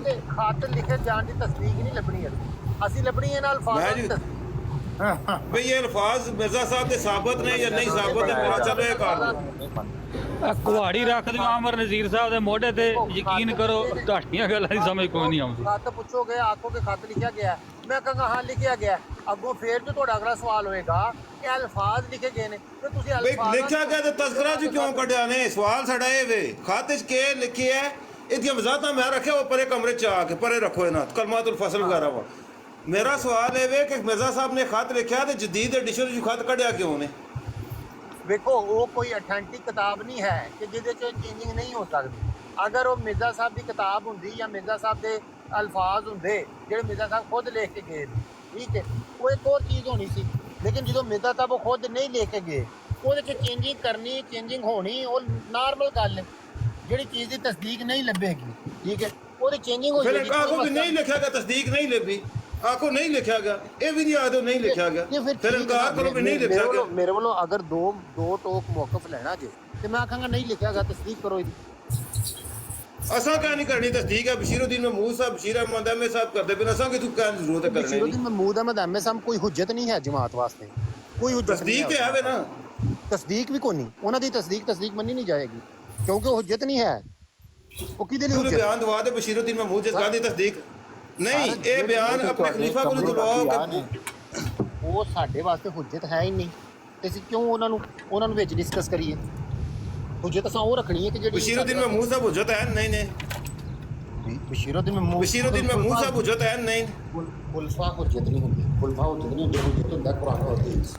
ਹਾਂ ਬਿਲਕੁਲ ਆਜ਼ਮ ਸੈਫੀ ਕਹਿੰਦੇ ਆ ਕਿ ਪਾਕੜ ਬੋਕੇ ਹੁਣ ਗੱਲ ਸੁਣਨਾ ਮੇਰੀ ਜ਼ਰਾ ਤੁਹਾਡਾ ਮਹੱਲਮ ਜਮਾਤ ਦਾ ਅਫੀਸ਼ੀਅਲ ਮਹੱਲਮ ਉਹ ਕਹਿੰਦਾ ਹੈ ਕਿ ਸਾਡੇ ਵਾਸਤੇ ਮਿਰਜ਼ਾ ਸਾਹਿਬ ਇੱਕ ਬੰਦੇ ਦਾ ਜਵਾਬ ਨਹੀਂ ਦੇ ਸਕਦਾ ਨਹੀਂ WhatsApp ਕੁਲਵਾੜੀ ਫੜੋ ਮੈਂ ਇਹ ਖੁਦ ਪਾਕੜ ਬੋਕੇ ਨੇ ਗੱਲ ਲਿਖੀ ਹੈ ਉਹ 1122 ਸਾਹਿਬ ਮੇਰੀ ਗੱਲ ਸੁਣੋ ਇਬਨੇ ਚੌਹਾਨ ਸਾਹਿਬ ਕੁਲਵਾੜੀ ਫੜੋ ਮੈਂ ਚੱਲਾ ਜੀ ਇਬਨੇ ਕਯਮ ਹੁਜਤ ਸੀਗਾ ਡਰਾਮੇ ਵਾਲਾ ਕੁਲਵਾੜੀ ਫੜ ਲਓ, ਨਿਕਲਣ ਲੱਗਾ ਤਾਂ ਦੂਜਾ ਵੀ। ਇਬਨੇ ਕਯਮ ਹੁਜਤ ਸੀਗਾ ਸਾਡੇ ਵਾਸਤੇ ਮੈਂ ਚੱਲਾ ਜੀ ਉਹ ਭਾਈ ਗੱਲ ਤਾਂ ਕੁਲਵਾੜੀ ਸਮਝਾ ਦਾ ਹੱਥ ਰੱਖਿਓ ਉਹ ਛੱਡ ਦੇ ਇੱਕ ਮਿੰਟ ਬਲਾਲ ਉਹ ਬਲਾਲ ਛੱਡ ਦੇ ਯਾਰ ਇਹ ਗੱਲ ਕਰ ਰਿਹਾ ਬੰਦਾ ਉਹਨੂੰ। ਕੈਸੀ ਗੱਲ ਕੈਸੀ ਮੁਨਾਫਕਤ ਹੈ ਯਾਰ ਇਹਨਾਂ ਦੇ ਵਿੱਚ ਉਹ ਨਹੀਂ ਸਬਰ ਕਰੋ ਉਹ 1122 ਸਾਹਿਬ ਮੌਕਫ ਦੇ ਕੇ ਜਾਓ ਆਪਣਾ ਕਿ ਖਤ ਮੌਜੂਦ ਨਹੀਂ ਤੇ ਗੱਲ ਕੱਢ ਦਿੱਤੀ ਗਈ ਹੈ ਇਸ ਖਤ ਦਾ ਜ਼ਿਕਰ ਜਾਂ ਪਿਛਲੀਆਂ ਕਿਤਾਬਾਂ 'ਚ ਮਨਸੂਖ ਐਲਾਨ ਕਰ ਦਿਓ ਉੱਥੇ ਠਹਿਰੋ ਹੁਣ ਮੈਂ ਤੁਹਾਨੂੰ ਦੱਸਦਾ ਜਦੋਂ ਕਿਤਾਬ ਦੇ ਵਿੱਚ ਜਿਹੜੇ ਅਲਫਾਜ਼ ਲਿਖੇ ਗਏ ਨੇ ਨਾ ਤੇ ਇਹਦੀ ਤਸਦੀਕ ਨਹੀਂ ਮਿਲਦੀ ਪਈ ਠੀਕ ਹੈ ਨਾ ਤੇ ਜਦੋਂ ਤਸਦੀਕ ਨਹੀਂ ਮਿਲਦੀ ਪਈ ਅਸੀਂ ਐਵੇਂ ਉਹਨੂੰ ਸ਼ਾਇਆ ਕਰ ਦਈਏ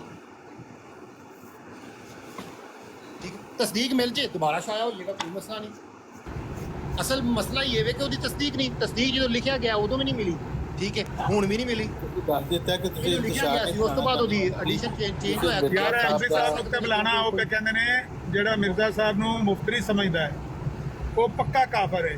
ਇਹੋ ਹੀ ਤਾਂ ਗੱਲ ਅਸੀਂ ਕਹਿੰਦੇ ਆ ਜਿਹੜਾ ਬੰਦਾ ਮਿਰਜ਼ਾ ਸਾਹਿਬ ਦੇ ਦਾਅਵੇ ਨੂੰ ਨਹੀਂ ਮੰਨਦਾ ਖੁਦ ਮਿਰਜ਼ਾ ਸਾਹਿਬ ਕਹਿੰਦੇ ਨੇ ਤਾਂ ਹੀ ਨਹੀਂ ਮੰਨਦਾ ਉਹਨੂੰ ਮੁਫਤਰੀ ਸਮਝਦਾ ਤਾਂ ਨਹੀਂ ਮੰਨਦਾ ਹੋਰ ਨਾ ਮੰਨਣ ਦੀ ਕੀ ਵਜ੍ਹਾ ਪੱਕਾ ਹੈ ਕਾਫਰ ਹੈ ਤੇ ਉਹਦੇ ਤੇ ਹਦੀਸ ਦਾ ਫਤਵਾ ਲੱਗਾ ਨਾ ਉਹਦੇ ਤੇ ਮਿਰਜ਼ਾ ਸਾਹਿਬ ਨੇ ਹਦੀਸ ਵਾਲਾ ਫਤਵਾ ਲਾਇਆ ਹਦੀਸ ਦੇ ਮਤਲਬ ਇਹ ਮੁਤਾਬਕ ਜਿਹੜਾ ਬੰਦਾ ਮਿਰਜ਼ਾ ਸਾਹਿਬ ਨੂੰ ਨਹੀਂ ਮੰਨਦਾ ਛੋੜ ਦੋ ਉਹ ਇਸੇ ਗੱਲ ਨਹੀਂ ਮੰਨਦਾ ਕਿ ਮਿਰਜ਼ਾ ਸਾਹਿਬ ਨੂੰ ਮੁਫਤਰੀ ਸਮਝਦਾ ਹੈ ਤੇ ਇਹਦਾ ਮਤਲਬ ਇਹ ਪੱਕਾ ਕਾਫਰ ਹੈ ਇਹ ਸਾਰੇ ਬੰਦੇ ਜਿਹੜੇ ਪਾਕਿਸਤਾਨ ਦੇ ਨੇ ਨਾ ਇਹ ਇਸੇ ਗੱਲ ਨਹੀਂ ਮੰਨਦੇ ਆ ਮੈਂ ਕਹਿਣ ਡਿਆ ਕਿ ਉਸ ਸਵਾਲ ਦਾ ਜਵਾਬ ਪੜ੍ਹ ਲਓ ਠੀਕ ਹੈ ਉਸ ਸਵਾਲ ਦੇ ਜਵਾਬ ਦੇ ਵਿੱਚ ਇਹੀ ਉਹੀ ਹਦੀਸ ਦੀ ਤਸ਼ਰੀਹ ਕੀਤੀ ਹੈ ਮਿਰਜ਼ਾ ਸਾਹਿਬ ਨੇ ਇਹੀ ਤਾਂ ਅਸੀਂ ਗੱਲ ਕਰ ਰਹੇ ਹਾਂ ਕਿ ਹਦੀਸ ਦੀ ਤਸ਼ਰੀਹ ਕੀਤੀ ਹੈ ਮਿਰਜ਼ਾ ਸਾਹਿਬ ਨੇ ਇਸ ਤੋਂ ਇਲਾਵਾ ਤੁਹਾਨੂੰ ਕੀ ਚਾਹੀਦਾ ਜੀ ਕੋਈ ਸਾਡਾ ਝਗੜਾ ਉਸ ਚੀਜ਼ ਨਾਲ ਹੈ ਹੀ ਨਹੀਂ ਹੈ ਸਰ ਜਿਹੜੀ ਗੱਲ ਮੁਤਾਬਕ ਅਸੀਂ- ਉਹ ਯਾਰ ਤਸ਼ਰੀਹ ਨੂੰ ਜਾਂਦਾ ਮੈਂ ਸਵਾਲ ਨੂੰ ਰੋਂਦਾ ਮੈਂ ਸਵਾਲ ਉੱਤੇ ਪੁੱਛਦਾ ਪਿਆ ਕਿ ਮਿਰਜ਼ਾ ਸਾਹਿਬ ਦੇ ਸਾਹਮਣੇ ਸਾਹਿਲ ਨੇ ਜਿਸ ਸਵਾਲ ਨੇ ਸਵਾਲ ਰੱਖਿਆ ਸੀ ਤੇ ਮਿਰਜ਼ਾ ਸਾਹਿਬ ਨੇ ਜੇ ਕਦੇ ਤੇ ਕੁਝ ਗੱਲ ਲਿਖੀ ਹੈ ਤੇ ਕਬੂਲ ਕੀਤਾ ਉਸਾ ਕਿ ਮੈਂ ਗੱਲ ਕੀਤੀ ਹੈ ਜੇ ਕਦੇ ਅਬਦੁਲ ਹਕੀਮ ਪਟਿਆਲਵੀਆਂ ਨਹੀਂ ਕਿਹਾ ਸੀ ਤੇ ਮਿਰਜ਼ਾ ਸਾਹਿਬ ਨੇ ਤਾਂ ਜਵਾਬ ਚ ਇਨਕਾਰ ਕਿਉਂ ਨਹੀਂ ਕੀਤਾ ਮੇਰਾ ਸਵਾਲ ਇਹ ਵੇ ਨਹੀਂ ਉਹ ਹੁਣ ਅਸੀਂ ਇਹ ਸਵਾਲ ਆਪਣੇ ਜ਼ਿਹਨ 'ਚ ਪੈਦਾ ਕਰ ਸਕਦੇ ਹਾਂ ਕਿ ਉਹਨਾਂ ਨੇ ਕਿਉਂ ਨਹੀਂ ਕੀਤਾ ਠੀਕ ਹੈ ਵੀ ਇਨਕਾਰ ਕਿਉਂ ਨਹੀਂ ਇਹ ਗੱਲ ਬਸ਼ੀਰ ਦੀ ਮਹਿਮੂਦ ਇਹ ਮੈਂ ਨਹੀਂ ਕਰ ਰਿਹਾ ਇਹ ਮੈਂ ਨਹੀਂ ਕਰ ਰਿਹਾ ਬਸ਼ੀਰ ਅਹਿਮਦ ਅਹਿਮਦ ਸਾਹਿਬ ਉਹ ਇਹ ਵੀ ਪੇ ਸੋਚਦੇ ਬਸ਼ੀਰ ਨੇ ਅਹਿਮਦ ਸਾਲ ਹੋ ਗਏ ਬਸ਼ੀਰ ਸੋਚਦੇ ਅਹਿਮਦ ਨੇ ਸਾਹਿਬ ਮੇਰੀ ਗੱਲ ਸੁਣੋ ਬਸ਼ੀਰ ਅਹਿਮਦ ਜੀ, ਸਾਹਿਬ ਜੀ। ਕੌਣ ਸਨ ਆਮ ਇਨਸਾਨ ਹੀ ਸਨ ਨਾ ਖੁਦਾ ਥੋੜੀ ਸਨ ਬਈ ਤੁਹਾਡੇ ਤੋਂ ਸਿਆਣੇ ਮਿਰਜ਼ਾ ਸਾਹਿਬ ਦੇ ਸਾਹਬੀ ਹੈ ਤੁਹਾਡੇ ਤੋਂ ਸਿਆਣੇ ਤੁਹਾਡੇ ਤੋਂ ਉੱਤੇ ਦਰਜੇ ਤੇ ਇਹਨਾਂ ਤੋਂ ਸਿਆਣਾ ਕੋਈ ਨਹੀਂ ਹੁੰਦੇ ਨੇ ਨਾ ਇਹ ਸਾਹਬੀ ਕਿਹੜੇ ਹੁੰਦੇ ਨੇ ਉਹ ਕਿਤਾਬ ਮੈਂ ਜਿਹੜੀ ਗੱਲ ਕੀਤੀ ਵੀ ਤੁਹਾਡੇ ਤੋਂ ਉਤਲੇ ਦਰਜੇ ਤੇ ਮਿਰਜ਼ਾ ਸਾਹਿਬ ਦੇ ਹੱਥੇ ਬੈਤ ਕਰਕੇ ਸਾਬੇ ਰਸੂਲullah ਚ ਦਾਖਲ ਹੋਏ ਹੋ ਤੇ ਮੈਂ ਉਹੀ ਤਾਂ ਕਹਿਣ ਡਿਆ ਕਿ ਸਹਾਬੀਆਂ ਕੋ ਕੀ ਪਿਛਲੇ ਸਾਹਬੀਆਂ ਚ ਵੇਖ ਲਓ ਕਿਸੇ ਕੋ ਗਲਤੀ ਨਹੀਂ ਹੋਈ ਪਿਛਲੇ ਸਾਹਬੀ ਮੈਂ ਜਿਹੜੀ ਗੱਲ ਕਰ ਰਿਹਾ ਵੀ ਧਿਆਨ ਹੋਈਆਂ ਇਸ ਗਲਤੀ ਦੀ ਤਸਦੀਕ ਹੈ ਵੇ ਖੁਦ ਉਹ ਕਬੂਲ ਕਰ ਰਹੇ ਤੁਸਾਂ ਕੋਲ ਕੇ ਸਬੂਤ ਹੈ ਕਿ ਉਹਨਾਂ ਗਲਤੀ ਹੋਈ ਹੈ ਤੁਸਾਂ ਕੋਲ ਕੇ ਸਬੂਤ ਹੈ ਤੁਹਾਨੂੰ ਤਸਦੀਕ ਨਹੀਂ ਨਾ ਲੱਭਣ ਡਈ ਸੱਸੀ ਇਹ ਵੀ ਨਹੀਂ ਆਂਦੇ ਵੀ ਉਹ ਗਲਤੀ ਕੀਤੀ ਬਈ ਜਿਹੜੀ ਗੱਲ ਉਹ ਇਸ ਦਾ ਜਵਾਬ ਕੱਢ ਕੇ ਲਾਣਾ ਮੈਂ ਤੁਹਾਨੂੰ ਹੈਰੋ ਜਿਹੜੀ ਕਿਤਾਬ ਚੋਂ ਅਗਰ ਉਹ ਇਲਹਾਮ ਕੱਢਿਆ ਗਿਆ ਨਾ ਉਹਦੇ ਤੇ ਇਹ ਨਹੀਂ ਲਿਖਿਆ ਕਿ ਬਸ਼ੀਰ ਅਹਿਮਦ ਸਾਹਿਬ ਗਲਤੀ ਸੇ ਸਰ ਨਹੀਂ ਲਿਖਿਆ ਗਿਆ ਗੱਲ ਮੇਰੀ ਹੁਣ ਸੁਣਨਾ ਹੁਣ ਮੇਰੀ ਗੱਲ ਸੁਣਨਾ ਨਾ ਗੱਲ ਮੇਰੀ ਸੁਣਨਾ ਹੁਣ ਇਧਰ ਮੇਰੀ ਮਤਲਬ ਗੱਲ ਖਤਮ ਉਹ ਗੱਲ ਮੇਰੀ ਤੇ ਸੁਣਨਾ ਫੜੋ ਮੈਂ ਚੱਲਾ ਜੀ ਹੁਣ ਅੱਗੇ ਜਵਾਬ ਤੇਰੇ ਕੋਲ ਕੋਈ ਨਹੀਂ ਵੀ ਬਸ਼ੀਰ ਅਹਿਮਦ ਸਾਹਿਬ ਲਿਖਦੇ ਨੇ ਲਾਹੌਰੀਆ ਮੁਖਾਤਬ ਕਰਕੇ ਅਗਰ ਇਹ ਗੱਲ ਹੁੰਦੀ ਨਾ ਕਿ ਮਿਰਜ਼ਾ ਸਾਹਿਬ ਨੇ ਕਾਫਰ ਨਹੀਂ ਕਰਾਰ ਦਿੱਤਾ ਤੇ ਉੱਥੇ ਸਾਹਿਲ ਦੇ ਸਵਾਲ ਦੇ ਜਵਾਬ ਵਿੱਚ ਕਹਿੰਦੇ ਤੂੰ ਮੇਰੇ ਤੇ ਇਲਜ਼ਾਮ ਲਾ ਰਿਹਾ ਤੂੰ ਇਹ ਝੂਠਾ ਇਲਜ਼ਾਮ ਲਾ ਰਿਹਾ ਮੈਂ ਅਬਦੁਲ ਹਕੀਮ ਪਟਿਆਲਵੀ ਇਹ ਗੱਲ ਲਿਖੀ ਹੈ ਮਿਰਜ਼ਾ ਸਾਹਿਬ ਇਨਕਾਰ ਕਰਦੇ ਇਸ ਗੱਲ ਦਾ ਲੇਕਿਨ ਮਿਰਜ਼ਾ ਸਾਹਿਬ ਨੇ ਇਨਕਾਰ ਨਹੀਂ ਕੀਤਾ ਉਹਨਾਂ ਇਸ ਗੱਲ ਦਾ ਕਬੂਲ ਕੀਤਾ ਤਾਂ ਕਿ ਤਸ਼ਰੀਹ ਬਿਆਨ ਕੀਤੀ ਕਬੂਲ ਨਹੀਂ ਕੀਤਾ ਅੱਗੇ ਉਹਨਾਂ ਨੇ ਹਦੀਸ ਦੀ ਖੁਦ ਬਸ਼ੀਰ ਅਹਿਮਦ ਸਾਹਿਬ ਕਹਿ ਰਹੇ ਕਬੂਲ ਕੀਤਾ ਤੁਸੀਂ ਕਹਿੰਦੇ ਹੋ ਨਹੀਂ ਮੈਂ ਫੇਰ ਤੁਹਾਨੂੰ ਮਜ਼ੀਦ ਬਸ਼ੀਰ ਅਹਿਮਦ ਸਾਹਿਬ ਦੀ ਮਿਸਾਲ ਦੇ ਕੇ ਦੱਸ ਰਿਹਾ ਵਾਂ ਕਿਆ ਤੁਹਾਨੂੰ ਕੀ ਲੱਗਦਾ ਹੈ ਸਾਹਬੀਆਂ ਕੋ ਗਲਤੀਆਂ ਨਹੀਂ ਸਨ ਹੁੰਦੀਆਂ ਬਈ ਜਿਹੜੀ ਹੁਣ ਗੱਲ ਮੇਰੀ ਸੁਣਨਾ ਤੂੰ ਗੱਲ ਮੇਰੀ ਸੁਣਨਾ ਉਹ ਮੇਰੀ ਗੱਲ ਸੁਣਨਾ ਜੇ ਕਦੇ ਕੋਈ ਦਲੀਲ ਲਿਆ ਨਾ ਕਿ ਕਬੂਲ ਨਹੀਂ ਕੀਤਾ ਤੇ ਫਿਰ ਤੇ ਗੱਲ ਸਮਝ ਆਂਦੀ ਵੀ ਆ ਤੇਰੇ ਕੋਲ ਅੱਜ ਦਲੀਲ ਤੇਰੇ ਕਹਿਣ ਦਾ ਕਿਹੜਾ ਮਕਸਦ ਹੈ ਉਹ ਤੇਰੇ ਕਹਿਣ ਦੀ ਕੀ ਅਗਰ ਕਬੂਲ ਕੀਤਾ ਵੀ ਹੈ ਮੈਂ ਮੇਰੀ ਗੱਲ ਸੁਣੋ ਅਗਰ ਕਬੂਲ ਕੀਤਾ ਅਗਰ ਨਹੀਂ ਖੋਲ ਕੇ ਕਹੋ ਕਬੂਲ ਕੀਤਾ ਨੇ ਅਗਰ ਮਗਰ ਉਹ ਪਰੇ ਰਾਹ ਚ ਆ ਕੇ ਕਬੂਲ ਕੀਤੀ ਪਹਿਲੀ ਗੱਲ ਤੇ ਉਹਨਾਂ ਨੇ ਥੱਲੇ ਕਿਤੇ ਵੀ ਤਸਦੀਕ ਉਹਦੀ ਨਹੀਂ ਕੀਤੀ ਮੈਂ ਇਹ ਅਲਫਾਜ਼ ਕਬੂਲ ਕਰ ਰਿਹਾ ਠੀਕ ਹੈ ਯਾਰ ਗੱਲ ਮੇਰੀ ਜਿਹੜੀ ਦੇ ਵਿੱਚ ਅੱਗੇ ਵਾਜ਼ੇ ਬਿਆਨ ਹੋਇਆ ਕਿ ਅੱਲਾਹ ਤਾਲਾ ਦੇ ਅਲਫਾਜ਼ ਨੇ ਬਈ ਜੇ ਅੱਲਾਹ ਤਾਲਾ ਦੇ ਅਲਫਾਜ਼ ਹੋਣ ਜਾਂ ਜਿਸ ਦੇ ਵੀ ਹੋਣ, ਮੇਰਾ ਇਸ ਨਾਲ ਗਰਜ਼ ਨਹੀਂ ਹੈ। ਮੇਰਾ ਸਵਾਲ ਇਹ ਵੇ ਕਿ ਉਹਨੇ ਮੋਤਰਜ਼ ਨੇ ਇਤਰਾਜ਼ ਇਹ ਪੇਸ਼ ਕੀਤਾ ਦੀ ਤੁਹਾਡੀ ਦੋਵਾਂ ਤਹਿਰੀਰਾਂ 'ਚ ਤਜ਼ਾਦ ਹੈ। ਮਿਰਜ਼ਾ ਸਾਹਿਬ ਦੋਵਾਂ ਤਹਿਰੀਰਾਂ ਕਬੂਲ ਕੀਤਾ ਕਿ ਦੋਏ ਤਹਿਰੀਰਾਂ ਮੇਰੀਆਂ ਨੇ, ਉਹਨਾਂ ਇਤਰਾਜ਼ ਦੀ ਵਜ਼ਾਹਤ ਕੀਤੀ ਹੈ। ਫਿਰ ਤਜ਼ਾਦ ਦੀ ਵਜ਼ਾਹਤ ਮਿਰਜ਼ਾ ਸਾਹਿਬ ਨੇ ਕੀਤੀ ਹੈ। ਮਿਰਜ਼ਾ ਸਾਹਿਬ ਇਹ ਗੱਲ ਨਹੀਂ ਆਖੀ ਕਿ ਇਹ ਜਿਹੜੀ ਦੂਜੀ ਤਹਿਰੀਰ ਹੈ ਇਹ ਮੇਰੀ ਨਹੀਂ ਹੈ। ਜੇ ਕਦੇ ਅਬਦੁਲ ਹਕੀਮ ਪਟੇਲਵੀਆਂ ਨਾ ਕਿਹਾ ਹੁੰਦਾ ਨਾ ਤਾਂ ਮਿਰਜ਼ਾ ਸਾਹਿਬ ਇਨਕਾਰ ਕਰ ਦਿੰਦੇ, ਕਹਿੰਦੇ ਮੇਰੇ ਕੋਲ ਇਨਕਾਰ ਹੀ ਵੀ ਜੇ ਕਦੇ ਤਹਿਰੀਰ ਦੂਜੀ ਗਲਤ ਹੋਵੇ ਨਾ ਤੇ ਤਜ਼ਾਦ ਬਣਦਾ ਹੀ ਨਹੀਂ, ਵਜ਼ਾਹਤ ਬਣਦੀ ਹੀ ਨਹੀਂ। ਫਿਰ ਇੱਕ ਹੀ ਗੱਲ ਰਹਿੰਦੀ ਹੈ। ਫਿਰ ਰਹਿਣੀ ਸੀ ਭਾਰਤ ਤਰਿਆਕੁਲ ਕਲੂਬ ਦੀ ਬਾਕੀ, ਸਮਝ ਗਏ? ਮੈਂ ਹੁਣ ਮੇਰੀ ਗੱਲ ਪੂਰੀ ਸੁਣਨਾ ਮੇਰੀ ਗੱਲ ਅੱਧੇ ਵਿੱਚ ਟੋਕ ਤੁਹਾਡੀ ਪੁਰਾਣੀ ਕਿਸੇ ਨੂੰ ਜਾਣਾ। ਮਿਰਜ਼ਾ ਸਾਹਿਬ ਨੇ ਦੋਵਾਂ ਤਹਿਰੀਰਾਂ ਕਬੂਲ ਕਰਕੇ ਇਹ ਗੱਲ ਕੀਤੀ ਹੈ ਕਿ ਇਹ ਦੀ ਤਸ਼ਰੀਹ ਹੈ। ਜੇ ਕਦੇ ਮਿਰਜ਼ਾ ਸਾਹਿਬ ਕਬੂਲ ਕਰਦੇ ਨੇ ਕਿ ਮੈਂ ਲਿਖਿਆ ਅਬਦੁਲ ਹਕੀਮ ਪਟੇਲਵੀਆਂ, ਉਹ ਤਾਂ ਉਹਨਾਂ ਇਨਕਾਰ ਨਹੀਂ ਕੀਤਾ। ਜੇ ਇਨਕਾਰ ਗਲਤ ਗੱਲ ਹੁੰਦੀ ਨਾ ਲਿਖਿਆ ਹੁੰਦਾ ਤਾਂ ਮਿਰਜ਼ਾ ਸਾਹਿਬ ਕਹਿੰਦੇ ਤੇ ਮੇਰੇ ਝੂਠਾ ਇਲਜ਼ਾਮ ਹੈ। ਠੀਕ ਹੋ ਗਿਆ, ਹੁਣ ਸੁਣ ਲਓ। ਠੀਕ ਹੈ, ਸੁਣ ਤੇ ਸਹੀ ਨਾ ਪੂਰੀ, ਅਗਲੀ ਪੂਰੀ ਸੁਣਨਾ। ਹੁਣ ਅੱਗੇ ਤਸ਼ਰੀਹਾਂ ਨਾਲ ਮੇਰਾ ਕੋਈ ਜ਼ਿਕਰ ਨਹੀਂ। ਮੇਰਾ ਇੱਥੇ ਤੱਕ ਗੱਲ ਹੈ ਕਿ ਮਿਰਜ਼ਾ ਸਾਹਿਬ ਨੇ ਗੱਲ ਕਬੂਲ ਕੀਤੀ ਹੈ, ਇਹ ਗੱਲ ਹੋਈ ਹੈ। ਅਗਰ ਨਹੀਂ ਹੋਈ ਤਾਂ ਫਿਰ ਹੋਈ ਹੈ, ਫਿਰ ਕੱਢੀ ਕਿਉਂ ਨੇ? ਜਦ ਮਿਰਜ਼ਾ ਸਾਹਿਬ ਕਬੂਲ ਪੇ ਕਰਦੇ ਨੇ ਕਿ ਮੇਰੀ ਪਟੇਲਵੀ ਨਾਲ ਗੱਲ ਹੋਈ ਹੈ, ਇਸ ਗੱਲ ਨਾ ਕੋਈ ਤਸਦੀਕ ਬਸ਼ੀਰਉদ্দিন ਐਮਏ ਸਾਹਿਬ ਕੀਤੀ ਹੈ। ਬਸ਼ੀਰ ਅਹਿਮਦ ਐਮਏ ਸਾਹਿਬ ਜਿਹੜੀ ਬਸ਼ੀਰਉদ্দিਨ ਐਮਏ ਸਾਹਿਬ ਨੇ ਤਸਦੀਕ ਕੀਤੀ ਹੈ, ਉਹ ਤਸਦੀਕ ਕੀ ਹੈ? ਠੀਕ ਹੈ, ਉਹ ਤੁਸੀਂ ਪੜ੍ਹ ਲਈਏ। ਜਿਹੜੇ ਸਵਾਲ 'ਚ ਜਵਾਬ ਆਇਆ, ਸਵਾਲ ਵਾਲੇ ਨੇ ਸਵਾਲ ਕੀਤਾ, ਉਹ ਕੀ ਤਸਦੀਕ ਹੈ ਉਹ ਵੀ ਤੁਸੀਂ ਸੁਣ ਲਈਏ। ਹੁਣ ਦੋਨਾਂ ਦੇ ਵਿੱਚ ਆਪਾਂ ਤੁਸੀਂ ਖੁਦ ਸੋਚ ਲਓ ਕਿ ਉਹਦੇ 'ਚ ਲਿਖਿਆ ਮਿਰਜ਼ਾ ਸਾਹਿਬ ਦੇ ਅਲਫਾਜ਼ ਨੇ ਤੇ ਬਸ਼ੀਰਉদ্দিਨ ਐਮਏ ਸਾਹਿਬ ਦੇ 'ਚ ਲਿਖਿਆ ਕਿ ਮਿਊਟ ਲਾ ਲਓ, ਨਹੀਂ ਮਾਨ ਸਾਹਿਬ ਮਿਊਟ ਲਾ ਲਓ, ਤੁਹਾਡਾ ਨਾ। ਬਸ਼ੀਰਉদ্দিਨ ਐਮਏ ਸਾਹਿਬ ਨੇ ਕਿਹਾ ਕਿ ਉਹ ਅੱਲਾਹ ਤਾਲਾ ਦਾ ਇਲਹਾਮ ਹੈ। ਠੀਕ ਹੈ, ਤੇ ਤੁਹਾਨੂੰ ਇਸੇ ਲਈ ਤੇ ਤਾਂ ਹੀ ਤੇ ਕਿਤਾਬ 'ਚੋਂ ਕੱਢ ਦਿੱਤਾ ਕਿ ਇਹਦੀ ਤੇ ਨਾ ਤੇ ਇਹ ਤਸਦੀਕ ਮਿਲਣ ਡਈ ਹੈ ਸਹੀ ਪ੍ਰੋਪਰ ਤਰੀਕੇ ਨਾਲ ਕਿ ਮਿਰਜ਼ਾ ਸਾਹਿਬ ਦੇ ਅਲਫਾਜ਼ ਨੇ, ਨਾ ਇਹ ਤਸਦੀਕ ਮਿਲਣ ਡਈ ਹੈ। ਤਸਦੀਕ ਕਿੱਥੋਂ ਮਿਲੀ ਹੈ ਸਾਨੂੰ ਕਿ ਉਹ ਅੱਲਾਹ ਤਾਲਾ ਦਾ ਇਲਹਾਮੀ ਕਲਾਮ ਹੈ, ਉਹ ਮਿਰਜ਼ਾ ਬਸ਼ੀਰਉদ্দিਨ ਮਹਿਮੂਦ ਅਹਿਮਦ ਸਾਹਿਬ ਤੋਂ। ਇਸੇ ਵਜ੍ਹਾ ਤੋਂ ਤਾਂ ਕੱਢ ਦਿੱਤਾ ਕਿ ਉਹਦੇ ਤੇ ਕਨਫਰਮੇਸ਼ਨ ਨਹੀਂ ਹੋ ਰਹੀ ਕਿ ਅਸਲ ਉਹ ਖੱਤ ਦੇ ਵਿੱਚ ਬਿਆਨ ਕੀ ਸੀ, ਕਿਸ ਤਰ੍ਹਾਂ ਦਾ ਬਿਆਨ ਸੀ, ਕੀ ਬਿਆਨ ਸੀ। ਨਾ ਉਹ ਖੱਤ ਕੋਲ, ਨਾ ਉਹ ਮਿਰਜ਼ਾ ਸਾਹਿਬ ਨੇ ਆਪਣੇ ਅਲਫਾਜ਼ ਕੀਤੇ, ਕੋਟ ਕੀਤੇ ਨੇ ਲਿਖ ਕੇ, ਤੇ ਇਸੇ ਵਜ੍ਹਾ ਤੋਂ ਤੇ ਉਹ ਇਲਹਾਮ ਕੱਢਿਆ। ਤੇ ਬਿਲਕੁਲ ਠੀਕ ਕੀਤਾ। ਮੈਨੂੰ ਪਹਿਲਾਂ ਜਦੋਂ ਮੈਂ ਪਤਾ ਚੱਲਿਆ ਸੀ ਇਲਹਾਮ ਨਿਕਲ ਗਿਆ ਵਿੱਚੋਂ, ਮੈਂ ਸਪੈਸ਼ਲ ਫੋਨ ਕਰਕੇ ਪੁੱਛਿਆ ਗਿਆ ਸੀ, ਮੇਰੇ ਨਾਲ ਮੁੰਡਾ ਸੀ, ਉਹਨੇ ਫੋਨ ਕਰਕੇ ਪੁੱਛਿਆ ਸੀ ਕਿ ਕਿਉਂ ਕੱਢ ਨਿਕਲੇ ਨੇ, ਤੇ ਮੈਨੂੰ ਉਦੋਂ ਮੇਰੇ ਜ਼ਿਹਨ 'ਚ, ਲੇਕਿਨ ਹੁਣ ਜਦੋਂ ਮੈਂ ਸਾਰੀ ਗੱਲ ਮੇਰੇ ਵਾਜ਼ੇ ਹੋਈ ਹੈ, ਮੈਂ ਸਮਝਣਾ ਕਿ ਬਿਲਕੁਲ ਠੀਕ ਕੀਤਾ ਉਹਨਾਂ ਨੇ ਕੱਢ ਦਿੱਤਾ ਵਿੱਚੋਂ, ਕਿਉਂਕਿ ਇਹਦੀ ਤਸਦੀਕ ਹੈ ਹੀ ਨਹੀਂ।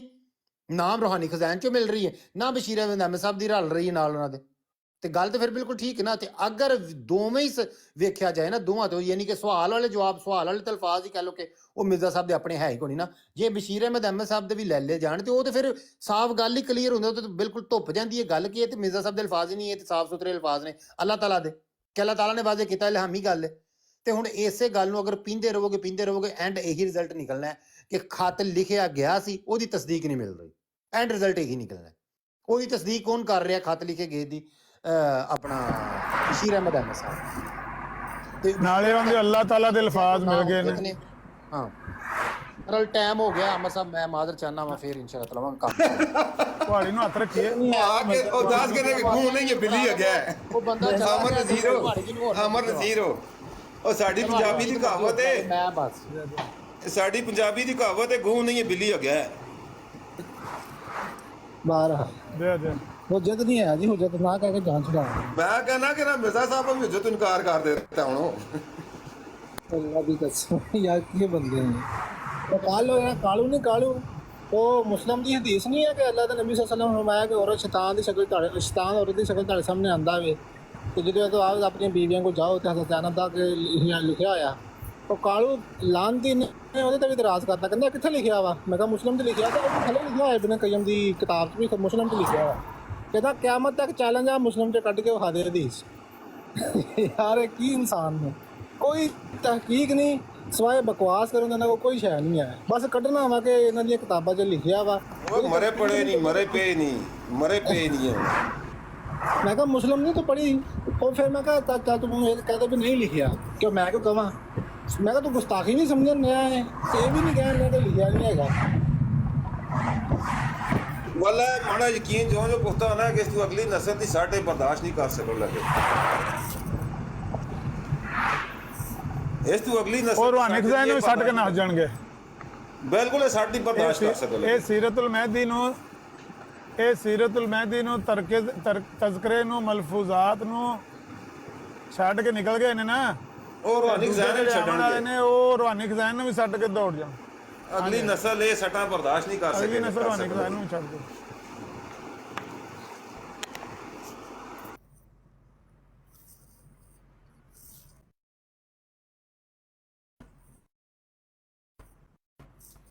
देखो ना अस्सलाम वालेकुम।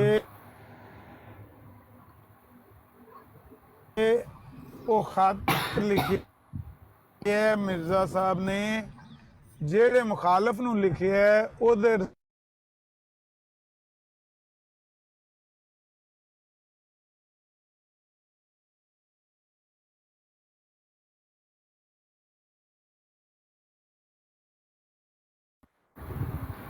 अस्सलाम वालेकुम। आमिर भाई आपकी आवाज़ नहीं आ रही है, सिग्नल आपके रेड आ रहे हैं।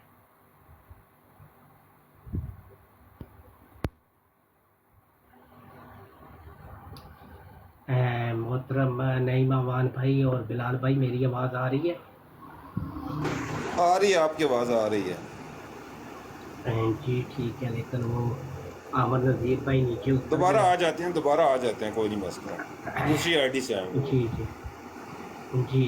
अच्छा आमिर नईम अमान भाई मोहतरम, ये जो रिव्यू ऑफ रिलीजन है नंबर 3 है, सफ़ा नंबर 125 है, इसके ऊपर तो इन्होंने बहुत ही तफसील से इस बात को लिखा हुआ है। अब्दुल हकीम सारा कुछ पड़ा हुआ है। ये मिर्जाइयों ने इनकार कर दिया अब इसका। ये सारा कुछ हमने पढ़ा हुआ है। ये भी लिखा, बशीरुद्दीन महमूद ने भी ये बातें लिखी हुई हैं, दोनों भाइयों ने लिखी हुई हैं। हकीम नूरुद्दीन ने भी लिखी हुई हैं। में भी अनवार खिलाफत में, अनवार उलूम में मौजूद हैं ये बातें। लेकिन अब ये इनकार कर रहे हैं ना। अब बात देखिए, असल बात और हो गई है। और माल्टे मरवाने से पहले चोरी मरवानी पै गई है। हाँ ये बात है, ठीक। अब माल्टे मनवाने से पहले चोरी मनवानी पड़ गई है, और चोरी मनवाने से पहले माल्टे मनवाने पड़ गए हैं। जी जी, यही बात होगी।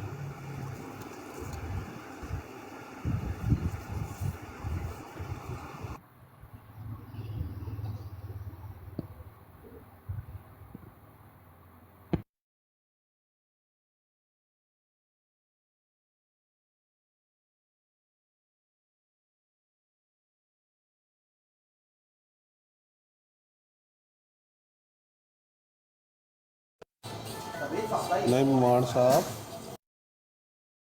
जी जी, आई लव यू, सारे आई लव यू। आइडियाँ बदल के आ रहे हैं। ਆਈਡੀਆ ਉਹ ਬੈਨ ਹੋਈ ਹੈ ਸ਼ਾਮੀ 8 ਵਜੇ ਖੁੱਲ੍ਹੇਗੀ। ਅੱਛਾ ਇਹ ਦੱਸੋ ਕਿ ਤੁਹਾਡੇ ਨੰਬਰ ਕਿਹਦੇ ਕੋਲ ਹੈ? ਮੈਂ ਤੁਹਾਡੇ ਨੰਬਰ ਤੇ ਫੋਨ ਕੀਤਾ, ਦੋ ਚੁੱਕਿਆ, ਕਿਸੇ ਬੱਚੇ ਨੇ ਉਹ ਨੰਬਰ ਜਿੱਤੇ ਫੋਨ ਕੀਤਾ ਜੋ ਬੱਚੇ ਮੇਰੇ ਕੋਲ WhatsApp ਮੇਰਾ ਬਣਿਆ, ਲੇਕਿਨ ਉਹ ਬੱਚੇ ਕੋਲ ਨਹੀਂ। ਅੱਛਾ ਮੈਨੂੰ ਨਹੀਂ ਸੀ WhatsApp ਮੇਰੇ ਕੋਲ ਤੇ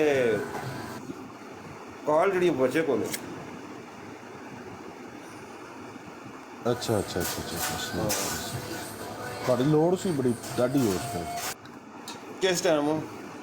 ਉਸ ਟਾਈਮ ਕਿਸ ਟਾਈਮ? ਜਿਸ ਟਾਈਮ ਮੈਂ ਤੁਹਾਨੂੰ ਮੈਸੇਜ ਕੀਤੇ ਨੇ ਤੁਹਾਨੂੰ। ਮੈਂ ਤਾਂ ਮੈਸੇਜ ਨਹੀਂ ਤੱਕੇ, ਮੈਂ ਸੁੱਤਾ ਹਾਂ। ਮੈਂ ਤਾਂ ਅਮਰ ਨਜ਼ੀਰ ਭਾਈ ਨਿਕਾਲ ਤੋਂ ਉੱਠਿਆ। ਬੰਦਾ ਗਾਲਾਂ ਕੱਢ ਗਿਆ। ਉਹ ਗਾਲਾਂ ਕੱਢਣ ਦੇ ਯਾਰ, ਗਾਲਾਂ ਦਾ ਕੋਈ ਨਹੀਂ, ਉਹ ਬੰਦੇ ਗਾਲ ਕੱਢੀ ਜਿਹਦੀ ਇੱਜ਼ਤ ਜਾਂ ਸ਼ਰਮ ਇੰਨੀ ਕਰੀਦੀ ਹੈ। ਉਹ ਛੱਡ ਦੇ ਯਾਰ, ਹਯਾ ਸ਼ਰਮ ਹੀ ਠੀਕ ਹੈ, ਕੋਈ ਰੋਲਾ ਨਹੀਂ। ਜਾਣ ਦੇ ਮਿੱਟੀ ਪਾਇਆ ਕਰ ਇਹਨਾਂ ਚੀਜ਼ਾਂ ਨੂੰ। ਇੰਜ ਉਲਝੇਗਾ ਨਾ ਨਜਫ ਯਾਰ, ਇੰਜ ਉਲਝੇਗਾ ਨਾ ਵੱਲੇ ਆਪਣਾ ਪੈਂਡਾ ਖੋਟਾ ਹੋ ਜਾਂਦਾ ਬੰਦੇ ਦਾ। ਨਹੀਂ ਅੱਜ ਮੈਨੂੰ ਨਾ ਸ਼ਰਮ ਮਹਿਸੂਸ ਹੋਈ। ਕਿਤਾਬਾਂ ਮੈਂ ਖੋਲ ਲਈਆਂ, ਹੁਣ ਪੜ੍ਹਨੀਆਂ ਨੇ। ਮੈਂ ਤੁਹਾਨੂੰ ਕੀ ਦੱਸਿਆ ਕਿ ਬੰਦੇ ਆਪਣਾ ਪੈਂਡਾ ਬੰਦਾ ਖੋਟਾ ਕਰ ਲੈਂਦਾ। ਹਰ ਬੰਦੇ ਨਾਲ, ਹਰ ਵਿਰਣੇ ਜਿਲਦੇ ਨਾਲ ਉਲਝੇਗਾ ਨਾ ਬੰਦਾ, ਤੇ ਬੰਦਾ ਆਪਣਾ ਪੈਂਡਾ ਖੋਟਾ ਕਰ ਲੈਂਦਾ। ਗੱਲ ਮੇਰੀ ਯਾਦ ਰੱਖੀ। ਡਨ ਕਰੋ, ਠੀਕ ਹੋ ਗਿਆ ਉਸਤਾਦ ਜੀ। ਕੱਲ ਹੁਣ ਪੱਲੇ ਵੇ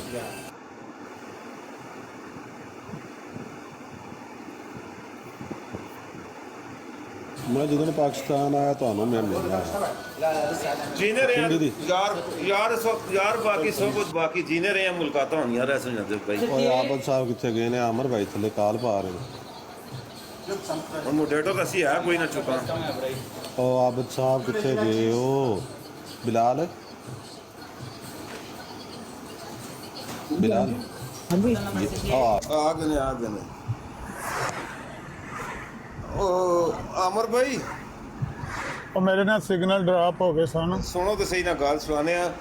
ਮਲੰਗੀ ਇੱਕ ਦਫਾ ਸੌਦੀਆ ਟੁਰ ਗਿਆ ਸੌਦੀਆ ਉਮਰੇ ਤੇ ਗਿਆ ਜਹਾਜ਼ ਤੇ ਗਿਆ ਸੀ ਤੇ ਉੱਥੇ ਲੋਕਾਂ ਸਭ ਘੇਰ ਲਿਆ ਆਪਣੇ ਰੂਮ ਵਿੱਚ ਲੈ ਕੇ ਸਾਨੂੰ ਗਾਵਣ ਸੁਣਾ ਉਸ ਕਹਿੰਦਾ ਆਦਾ ਪਰਦੇਸੀ ਲੋਕ ਇਹ ਤੇ ਮੈਂ ਉਹਨਾਂ ਨੂੰ ਗਾਵਣ ਸੁਣਾਇਆ ਕਿ ਉੱਥੇ ਬੰਦਾ ਇੱਕ ਤਿਆਰ ਉਹਨੂੰ ਛੁੱਟੀ ਨਹੀਂ ਲੱਗੀ ਤੇ ਰੋਂਦਾ ਪਿਆ ਸੀ ਬੀਵੀਆਂ ਕਹਿੰਦਾ ਕਿ ਵਸਾਇਆ ਦੀ ਮੈਂ ਕਿਵੇਂ ਘਰ ਆਵਾਂ ਮੈਂ ਕੋਈ ਕਫੀਲ ਛੁੱਟੀ ਨਹੀਂ ਚਾ ਦਿੰਦਾ ਇਸ ਤੋਂ ਗਾਵਣ ਗਾਇਆ ਸੀ ਉੱਥੇ ਤੇ ਅਸੀਂ ਹੁਣ ਤੁਸੀਂ ਕਿਵੇਂ ਕਾਲ ਤੋਂ ਚੁੱਕਾ ਅਸੀਂ ਨਾ ਮੋਡੇਟਰ ਆ ਤੇ ਨਾ ਬਰਾੜ ਦੇ ਹੋਸਟ ਆ ਚਲੋ ਖੈਰ ਜੀ ਜਿੰਦਰ ਕਾਲ ਸਾਡੇ ਕਫੀਲ ਹੋ ਜਿੰਦਰ ਗਏ ਕਾਲ ਡਰਾਪ ਹੋਈ ਹੈ ਨਾ ਕਾਲ ਡਰਾਪ ਹੋਈ ਹੈ ਤੇ ਸਿੱਧੂ ਦਾ ਗਾਣਾ ਲੱਗ ਗਿਆ ਆਟੋਮੈਟਿਕ ਉਹ ਪਿਆਂਦਾ ਸੀ ਉਹ ਗੱਲ ਫਿਰ ਮੈਂ ਸੁਣਦਾ ਹੀ ਰਿਹਾ ਨਾ 2-3 ਮਿੰਟ ਜਿੰਨੀ ਦੇਰ ਸਿਗਨਲ ਸਹੀ ਨਹੀਂ ਹੋਇਆ ਉਹ ਆਂਦਾ ਸੀ ਪਿਆ ਭਾਵੇਂ ਔਖੀ ਹੋਈ ਇਹ ਕਰਾਊਡ ਤੇਰੇ ਤੇ ਬੋਲਦੇ ਨੇ ਐਵੇਂ ਸਾਲੇ ਲਾਊਡ ਤੇਰੇ ਤੇ ਪਰ ਇੱਕ ਗੱਲ ਰੱਖੀ ਮੇਰੀ ਯਾਦ ਪੁੱਤਰਾ ਉਹ ਡੱਬਾ ਪੇਚ ਨਹੀਂ ਕਰੇ ਇਹ ਬਾਪੂ ਤੇਰਾ ਬੜਾ ਹੀ ਪ੍ਰਾਊਡ ਤੇਰੇ ਤੇ ਗੱਲ ਸਮਝ ਆਈ ਕਿ ਨਹੀਂ ਪ੍ਰਾਊਡ ਤੇ ਹੈ नहीं समझ नहीं आई भाई अच्छा पीर असकानी भाई सुने ना आपके लिए है। सब समझाने वाले मुझे समझा के रह गए मैं केक को समझा के पी गया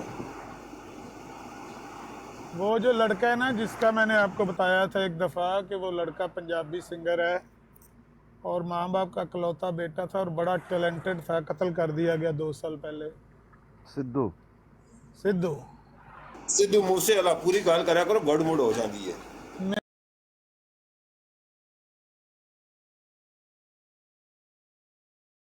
दाएं तरफ मैंने देखा है उसने कहा था कि ये नौजवान इसके चेहरे का नूर बताता है कि ये जवानी में ही मारा जाएगा जवानी में ही इसका जनाजा उठेगा उसने कहा था कि टाली वाले खेत में इसका अंतिम संस्कार जिसको आप बोलते हैं ना जनाजा या जो भी आप कह लें उसका वो होगा लाश को जो जलाते हैं वो एक एक बात उस बंदे की पूरी हुई है उसने कहा था अपने दोस्त को कि एक दफ़ा की लकड़ियां जो आप लाएंगे मुझे जलाने के लिए वो पूरी नहीं होंगी दूसरी दफ़ा लानी पड़ेंगी सेम वही लड़का वो दूसरी दफ़ा लकड़ियां लेके गया क्योंकि उसकी बॉडी अभी ख़त्म नहीं हुई थी ना वो बॉडी को पूरा जलाते हैं दोबारा वो कहता है दूसरी दफ़ा मैं उतनी ही लकड़ियां लेकर गया हमने ऊपर रखी फिर बॉडी सारी जला कर रखी गई एक एक बात उस लड़के की पूरी हो गई है एक बात उसकी बाकी है जिसके मैं पूरा होने का इंतज़ार कर रहा हूँ वो उसने कहा था कि जब इस लड़के का लहू बहेगा कि जदू टुरे दी जट रत जदू टुरे दी जट दी इस तरह के अल्फाज हैं तो उदू मिलेगी आज़ादी अब पंजाब की आज़ादी मिलने का उसके ये अल्फाज मेरे ज़हन में बार बार गूंजते हैं उसने कहा था कि जब मुझे कत्ल किया जाएगा पंजाब आज़ाद हो जाएगा बाकी उसकी सारी बातें एक एक हरफ बहरफ पूरी हुई हैं मिर्ज़ा साहब से कम से कम ज़्यादा उसकी पूरी हुई बहरहाल वो लड़का था तो आप भूल ही गए ना 29 मई हमर भाई एक 29 मई माल पूरी होवे ते बंदा ये तो कह सकता चलो एक अधी इज्तिहादी गलती हो सकती है बंदे को ये इन्हीं की गुंजाइश दियो एक भी यार उस लड़के की ऐसी ऐसी बातें पूरी हुई है ना लफ्ज ब लफ्ज पूरी हो गई उस बंदे की बात वो कह रहा था अभी यहाँ से मैं कॉल ड्रॉप हुई है तो वो डायरेक्ट उधर मैं चला गया तो उस पर गाना गा रहा था कह रहा था कि भावें औखी हुई ये क्राउड तेरे थे ये पंजाबी और इंग्लिश को मिक्स करके उसने लिखा है कि भले ये लोग ये क्राउड ये तुम पर नाराज हैं भावें औखी हुई ये क्राउड तेरे थे बोल देने हमें साले लाउड तेरे थे कहते खाम खाई ऊंची ऊंची आवाज़ से ये साले तुम पर बकवास कर रहे हैं भौंक रहे हैं इतनी देर से तस्वीर लगा के गालियां दे रहे हैं पर एक गल रखी मेरी याद पुत्रा ए बापू तेरा बड़ा ही प्राउड तेरे थे कहता है एक बात याद रखना कि तेरा बाप तेरे पे बड़ा प्राउड करता है उसको बड़ा फख्र है वो कहता था मैंने अपने बेटे को ओवरसीयर बनाना है ओवरसीयर पढ़ा लिखा के ओवरसीयर बनाना है इस लड़के ने गाना गाया दुबई में 1 करोड़ रुपए का प्रोजेक्ट था 1 करोड़ रुपया घर लेके आया तो बापू को कहता है बापू अगर तू मुझे ओवरसीयर भर्ती करवा देता कितनी तनख्वाह होनी थी? कहता है यही कोई 20-25 हज़ार रुपया तनख्वाह होनी थी। कहता है 1.5 करोड़ रुपया, बता कितने ओवरसीयरों की तनख्वाह है? कहता है बापू मेरा कहता है ਹੁਣ ਤੇ ਪੁੱਤਰਾ 15-16 ओवरसीयर भी लाइए तो नहीं रलते, इतों तक नहीं पहुंचते हैं। ये उसके बाप ने खुद बताया कि मेरे बेटे ने मुझे कहा बापू कितने ओवरसीयरों की तनख्वाह है ये जो एक मैं प्रोग्राम करके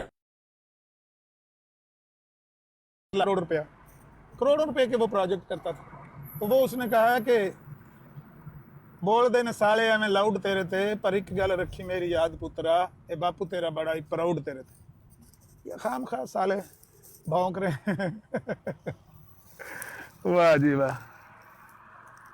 ਨਹੀਂ ਉਹ ਤਸ਼ਰੀਹ ਜਿਹੜੀ ਹੈ ਨਾ ਇਹਦੀ ਇੰਡੀਆ ਦੀ ਜ਼ੁਬਾਨ ਜੋ ਹੈ ਸਾਰੇ ਭੌਂਕਦੇ ਆ ਇਹ वही वही मैं कह रहा हूँ साले भौंक रहे हैं।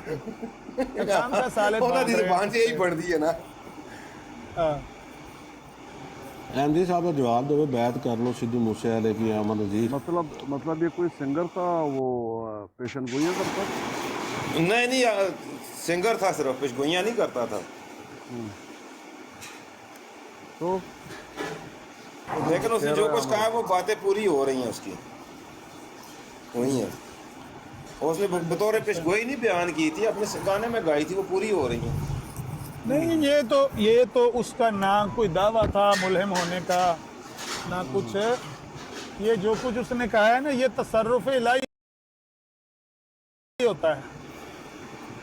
अगर कोई बंदा नेक है, साफ सुथरा है, उसकी रूह, उसको उसने गंदा नहीं किया बुरे काम करके ज़िंदगी में, हदायत से, अगरचे जो असली हकीकी हदायत है वो उससे किसी वजह से उसको मैसेज ही नहीं कम्युनिकेट हुआ तो तसर्रुफ इलाही कई दफ़ा ये बातें लिखवा देती है ना बंदे के हाथों। ये कोई बड़ी बात का तो नहीं है, सिर्फ अल्लाह तो सिखों का भी है, हिंदुओं का भी है, मुशरिकों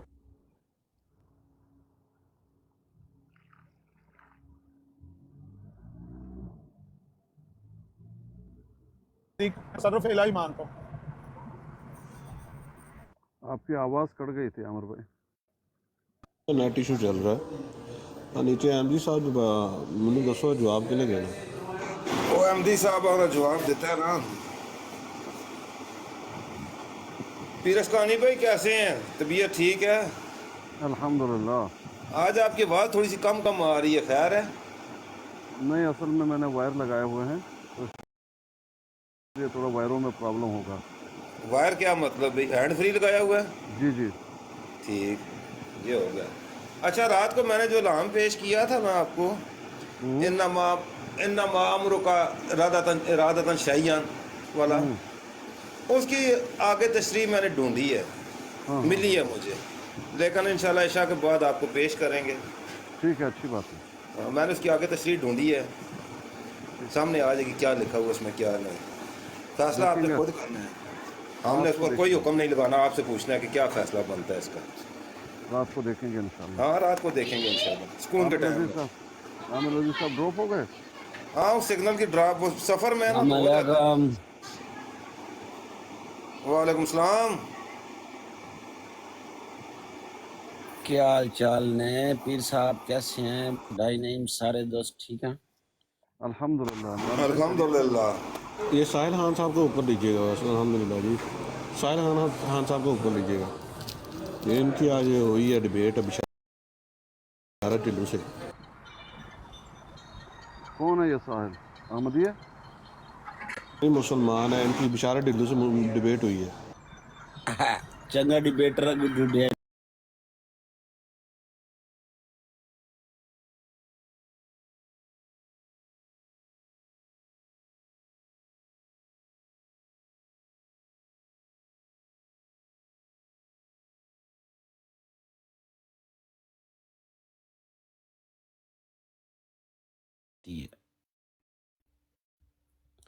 €300 ਦੀ ਦਿਹਾੜ ਗਵਾਤੀ, €300 ਦੀ।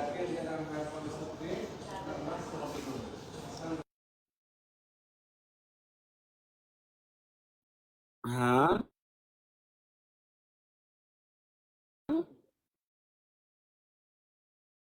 300 نہیں 4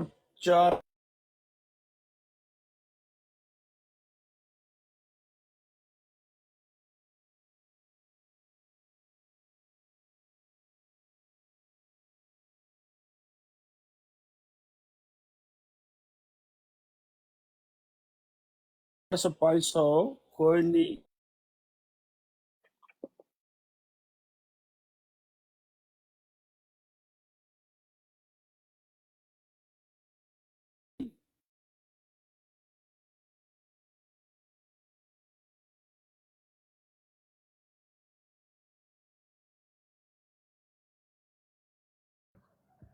آواز نہیں آ رہی آپ کی عمران بھائی، آواز ٹھیک نہیں ہے تمہارا. آج میں آکھا یار السلام علیکم جی، کیا حال چال ہے صاحب کے؟ ٹھیک ٹھاک؟ وعلیکم السلام، الحمدللہ. آپ بتائیے، الحمدللہ بالکل ٹھیک ٹھاک. آپ نے مناظرہ کیا ہے کہیں؟ نہیں جی یہ ساحل خان ہے پیر صاحب ساحل خان. پیر صاحب میں نہیں مناظرہ کرتا، کوئی اور ہوگا. ساحل خان کہاں ہے؟ ساحل خان گرین کلر کی ان کی ڈی پی ہے. ڈال دیجیے ساحل صاحب. ساحل صاحب کال ڈالیے گا. کال ڈال لیجیے ساحل صاحب. اچھا پیر صاحب، میں نے آپ سے حوالہ چاہیے تھا. مجھ سے کیا حوالہ آپ کو مل سکتا ہے میرے بھائی؟ پیر صاحب کوئی ہوگا ہی، دیکھتے ہیں، کھولتے ہیں پٹاری. جی چند دن پہلے میں نے کہا پٹاری کھولتے ہیں، دیکھتے ہیں شاید کوئی مل جائے. ہاں ہاں. چند روز پہلے آپ بتا رہے تھے جو کوئی پتہ نہیں کون سا جو ادارہ ہے جس میں تمام دنیا کے مسلمان عالم اکٹھے ہو کے فتویٰ دیتے ہیں، جو نئے مسائل آتے ہیں ان کے حوالے سے کہ کس طرح سے ان کو دیکھا جائے. تو سود کے بارے میں انہوں نے کوئی فتویٰ دیا ہے. تو کون سی ویب سائٹ ہے جہاں سے وہ مل جائے گا وہ فتویٰ؟ کیونکہ میں نے اپنے دوستوں سے وہ بات کی تو وہ کہتے تھے کہ حوالہ کدھر ہے. تو وہ جو عالم بیٹھتے ہیں کہ لجنہ دائمہ، ان کی ویب سائٹ نہیں تھی مجھے مل رہی جہاں سے وہ حوالہ مل جاتا سود کے حوالے سے.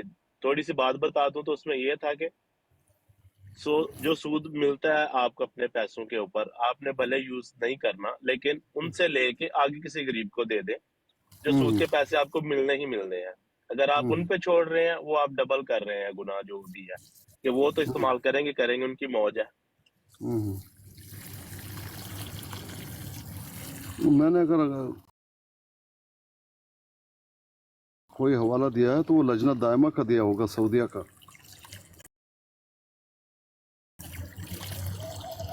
ہاں جی انہی کا دیا تھا. تو کوئی ویب سائٹ وغیرہ کون سا کوئی رستہ وہاں تک لے جائے حوالے تک؟ کیونکہ میں نے کوشش کی تھی ڈھونڈنے کی، ملا نہیں مجھے. آپ کہاں ہوتے ہیں؟ میں نیوزی لینڈ میں. شاید آپ کے پاس نہ کھلے، ایسا بھی ہوتا ہے. کچھ ویب سائٹ کھلتے نہیں ہر جگہ. میرا نہیں خیال کوئی ایسا مسئلہ ہے. ویب سائٹ ہے کون سی؟ کیونکہ جو میری نظروں میں سے گزری تھی اس میں تو 3-4 زبانیں تھیں، اردو بھی تھی اس میں، فارسی، عربی اور 1-2 اور بھی تھی.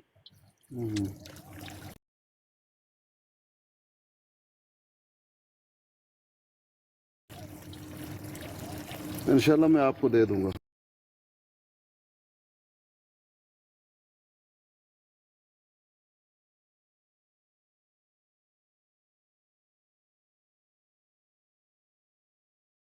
السلام علیکم ورحمۃ اللہ وبرکاتہ. پیر صاحب کیا حال ہے جناب؟ الحمدللہ خیریت سے ہیں؟ جی الحمدللہ ٹھیک ٹھاک. گنڈا سا پیر بتا رہے ہیں آپ کوئی مناظرہ کر کے آئے ہیں. نہیں وہ رات کو نا ان کے ہی ایک براڈ پہ بات ہو رہی تھی.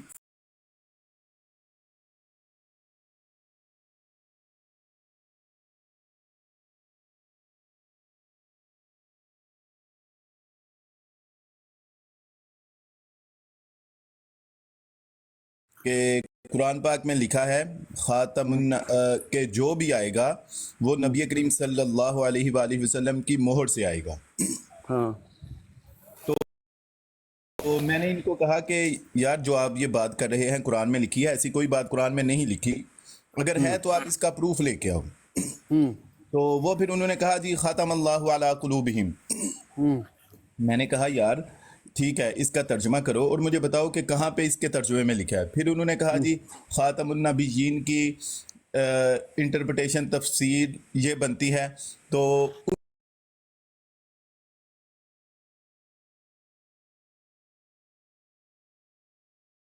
اس سے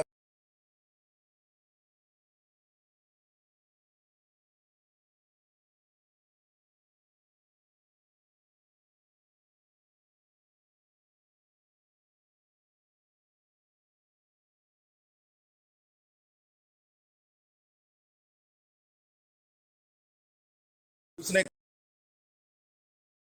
کہا میں یہ بات کروں گا. تو میں نے کہا کس سے بات ہو رہی تھی آپ کی؟ وہ کوئی ان کے پہلے بشارت صاحب تھے, پھر اس کے بشارت بعد ڈلو. ہاں پھر اس کے بعد آگے ان کا کوئی کس کی بروڈ تھی؟ بروڈ کس کی تھی؟ بشارت کی تھی. پھر اس کے بعد کوئی جواد تھے, پھر ابن ماجہ تھا, کوئی ڈاکٹر تھا, اس طرح سے نا. پھر یہ آئے, پھر وہ کہتے ہیں کہ ایک اور صاحب آئے, میں بات کروں گا. تو میں نے کہا پھر ٹھیک ہے آپ لوگ پہلے یہ تسلیم کریں کہ جس بندے نے یہ بات کی تھی وہ اس پہ دلائل نہیں دے سکا, تو پھر میں اگلے بندے کی بات سنوں گا, پھر میں اس سے کروں گا, پھر میں پہلے بندے کی بات نہیں سنوں گا, پھر اس سے صرف بات کروں گا. تو پھر اس نے بھی یہی بات, تو پھر انہوں نے درمیان میں نا ایسے ہی مطلب علماء کرام کو اس نے برا بھلا کہنا شروع کر دیا. تو اس طرح میں نے کہا یار میں بھی ایسے ہی باتیں کر سکتا ہوں, میں بھی لوگوں کو علماء کرام کو آپ لوگ غلط کہہ رہے ہیں تو اس کے مقابلے میں آپ لوگوں کے بارے میں باتیں غلط کر سکتا ہوں. آپ لوگ ڈائریکٹ علماء کرام کو باتیں کر رہے ہو اور مجھے بھی کر رہے ہو, تو میں اخلاق سے گری ہوئی باتیں نہیں کرنا چاہتا, میں اپنے موضوع پہ رہنا چاہتا ہوں. تو پھر اس نے اپنے پھر اس نے کہا کہ ایک اور ان کے جو صاحب آئے تھے انہوں نے ایک آیت پڑھی, انہوں نے کہا جی من یطیع اللہ والرسول فاولئک مع الذین انعم اللہ. اس آیت میں یہ ثابت ہوتا ہے کہ جو بھی آئے گا وہ نبی کریم صلی اللہ علیہ وآلہ وسلم کی مہر سے آئے گا, ان کو نبی ہو, صدیق ہو, شہداء ہو, صالح ہو. تو میں نے کہا یار بتاؤ, کرو ترجمہ اور بتاؤ اس کا کہ کہاں پہ آپ اس سے ثابت کریں گے کہ جو بھی آئے گا وہ نبی کریم صلی اللہ علیہ وآلہ وسلم کی مہر سے آئے گا. تو وہ پھر بندہ کہتا ہے کہ وہ جو پہلے بندہ بات کر رہا تھا کہتا ہے کہ میں نے پہلے یہ آیت پیش کی تھی. تو میں نے کہا یار آپ نے تو جب دوران گفتگو یہ آیت نہیں پڑھی تھی تو آپ غلط بیانی نہ کرو. تو بہرحال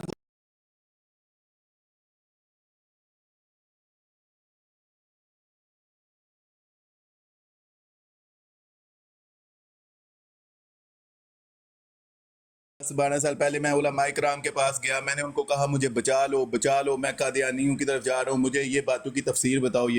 میں نے اسے کہا میرے بھائی آپ بات سنیں, آپ جو باقی آپ کی باتیں یہ آپ کے پرسنل ایکسپیرینس ہیں جو بھی آپ بات کریں گے, لیکن یہ جو آپ بات کر رہے ہیں نا کہ میں علماء کرام کے پاس گیا, میں نے کہا بچا لو, وہ مجھے ان کو میرے کوئی سوالوں کے جواب نہیں دے سکا. میں نے کہا یہ آپ غلط بات کر رہے ہیں. میں نے کہا اگر آپ علماء کرام کے پاس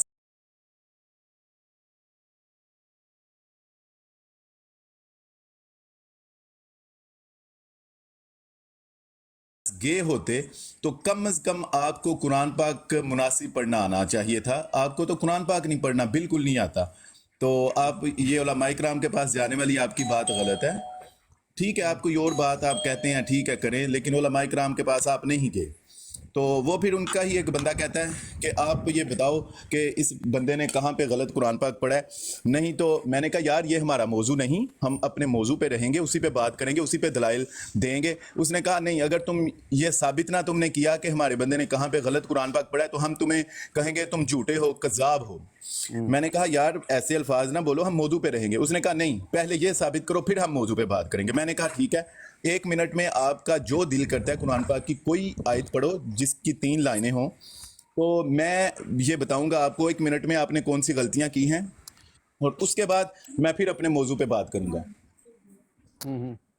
تو اس نے پھر آیت پڑھی الف لام میم ذالک الکتاب. تو جب اس نے الف لام میم پڑھی تو کہتا ہے الف لام میم. تو میں نے کہا یار آپ کی حالت یہ ہے کہ آپ الف پہلا ورڈ ہے الف, تو آپ پڑھ رہے ہو الف. میں نے کہا الف عربی میں کوئی ورڈ نہیں ہے, الف سے وہ الف ہے, وہ الف ہے نا, الف نہیں, وہ تو ہے الف من الفی, وہ ہے من الفی, تو یہ پڑھا الف. تو میں نے کہا یار میری بات سنو, الف یعنی 1000. ہاں وہ الف ہے. تو یہ کہہ رہا, اس نے کہا الف. تو میں نے کہا میری بات سنو, الف سے اللہ, الف سے الحمد, الف سے الف لام میم ذالک الکتاب, اور الف با تا ثا. تو میں نے کہا آپ کو الف نہیں پڑھنا آتا अल्लाह का नाम जिससे शुरू होता है आपको वो वर्ड नहीं आता, और आप कह रहे हो कि मैं उलमाए किराम के पास गया हूं और मैंने उनको, और आप उन उलमाए किराम के बारे में ऐसी बातें कर रहे हो, तो मैंने कहा ये आपकी वो फिर मुझे कहता है कि आप मुझे समझाओ, जो हम अगर गलत हमें आपकी बात नहीं तो आप समझाओ। फिर मैंने उसे कहा कि हाँ मैं आपको समझाता हूँ, अगर फिर मैंने समझाना है तो दरमियान में कोई बंदा बात नहीं करेगा, मैं आप लोगों को फिर समझाऊंगा। फिर मैंने उनसे ये बात की कि देखो पहले आप लोगों को मैं ये बात समझाऊंगा कि आप लोग जब मेरे साथ गुफ्तगू कर रहे थे तो आप अखलाक से गिर चुके थे, आप मुझे मेरे बारे में और मुझे तू तकरार करके मुखातब करके जो सीगे इस्तेमाल कर रहे थे वो गलत कर रहे थे। पहले मैं आपको ये बात समझाऊंगा, फिर उसके बाद आपको ये बात समझाऊंगा कि दौरान गुफ्तगू आपने जो आयत पेश नहीं की थी, बाद में आपने कहा मैंने वो पेश की, आपने वो भी गलत बयानी की, ये गलत किया। तीसरी बात मैं आपको ये समझाऊंगा कि जब आप लोग आते हैं तो अपने हक में दलाइल ढूंढने की बजाय हक की तलाश के लिए आएंगे तो आपके लिए ज़्यादा आसानी होगी। अल्लाह ताला आप पर आपके लिए अक्ल व शऊर आपकी खुलेगी और अल्लाह ताला आपको हिदायत देगा। फिर उसके बाद उन्होंने फिर मेरी बात काटनी शुरू कर दी, तो कहा कि हम बात करेंगे। फिर उनका कोई एक और बंदा आ गया, उसने बात करनी है, वो कोई डॉक्टर साहब आ गया, फिर उसके बाद इब्ने माजा आ गया। तो सारे सबसे एक बात की कि इस बात पे दलाइल अगर किसी के पास हैं तो दो, कि जो भी आएगा वो नबी करीम सल्लल्लाहु अलैहि वसल्लम की मोहर पे आएगा। मुख्तसर ये कि उन्होंने मुझे बहुत बुरा भला कहा, बहुत कुछ कहा। अच्छा वो फिर जब वो कुरान पाक उसने गलत पढ़ा तो फिर मैंने कहा कि देखो आप लोगों को तो वो मुझे पहले चैलेंज कर रहे थे कि ये साबित करो, तो मैंने कहा यार मैं आप लोगों की तसल्ली करवाऊंगा कि इस बंदे को कुरान नहीं पढ़ना आता। तो वो इस बात पे मेरे से शुरू हो गए, तसल्ली सिर्फ अल्लाह करवा सकता है, तुमने ये वर्ड। मैंने कहा ठीक है। तो अल्लाह का शुक्र है पीर साहब उसी ब्रॉड पे उसी वक्त इन लोगों ने तस्लीम किया कि आप जो कुरान पाक के बारे में, फिर मुझे कहते हैं तुम कुरान सुनाओ। मैंने फिर सुनाया तो मुझे कहते हैं कि हाँ तुमने अच्छा कुरान पाक पढ़ा है, तुमने सही पढ़ा है और हमारे बंदे ने गलत पढ़ा है। हम इस बात को तस्लीम करते हैं। जिस बात पे ये 2 मिनट पहले बात कर रहे थे कि मैंने कहा था मैं तसल्ली करवाऊंगा, तो इन्होंने कहा नहीं। तो इनके मुंह से वहां पे ये बातें निकली कि हाँ हमारे बंदे को कुरान पाक नहीं पढ़ना आया। फिर इसके बाद मैंने इनको फिर कहा कि यार दलील दो इस बात पे। डॉक्टर कोई आया, उससे भी दलील नहीं दे सका। फिर ये इनके आए ये इब्ने माजा आया, वो भी दलील नहीं दे सका। ये जो अभी कोई नीचे एमसी साहब थे इन्होंने भी इस दौरान बात की। अल मुख्तसर के इनका कोई बंदा भी उधर दलील नहीं दे सका। सारे आए, इन बातें आगे पीछे की कभी घुमाते रहे, लेकिन किसी से कोई दलील नहीं दी गई। आखिर में फिर मैंने जब बात की कि यार आप लोग इस बात को तस्लीम कर लो कि आप लोग इस मौजू पे दलील नहीं ला सकते, आपने कुरान पे इफ्तिरा बांधा, झूठ बोला, जिस बात का जिक्र नहीं आपने वो बात की कुरान पाक में। तो ये फिर ब्राड बंद करके भाग गए।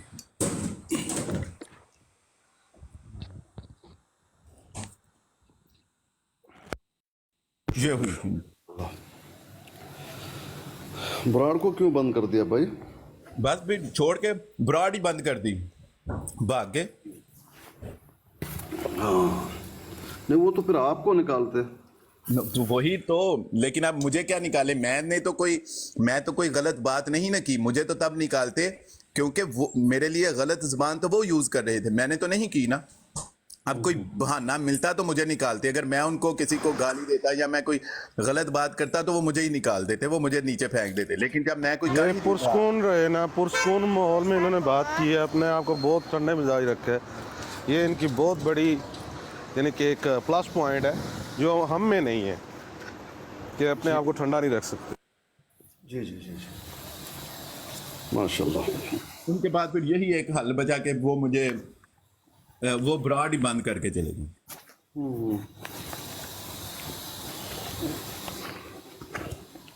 ब्राड किसकी थी? बिशारत ढिलू की थी, बिशारत ढिलू। कब ये बात हुई?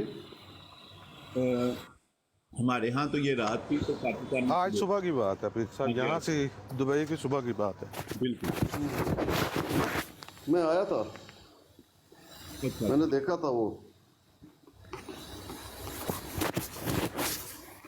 ले आते ना, आप तशरीफ ले आते।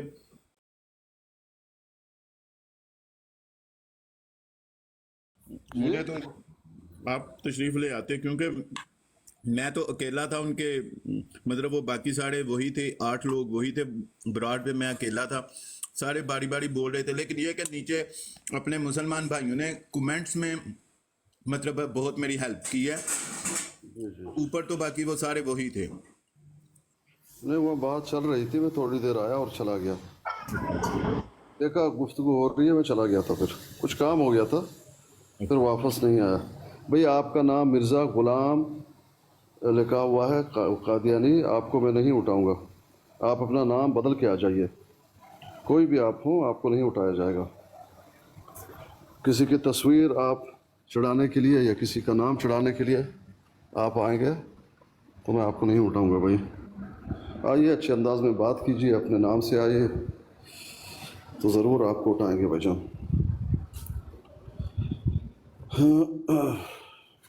वो रोज़ाना कुरान पाक पढ़ रहा होता है और हम जाके नीचे कॉलें डालते हैं, वो कॉल नहीं उठाता, मैं और राजा शुएब।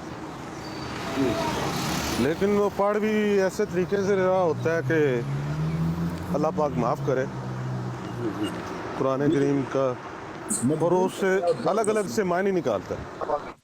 हाँ, नहीं, वो अलग अलग से मानी नहीं निकालते, वो यही उनका लिटरेचर है जो वो आपको बता रहा है भाई, समझ रहे हैं? उनका लिटरेचर यही है, तो आपको वो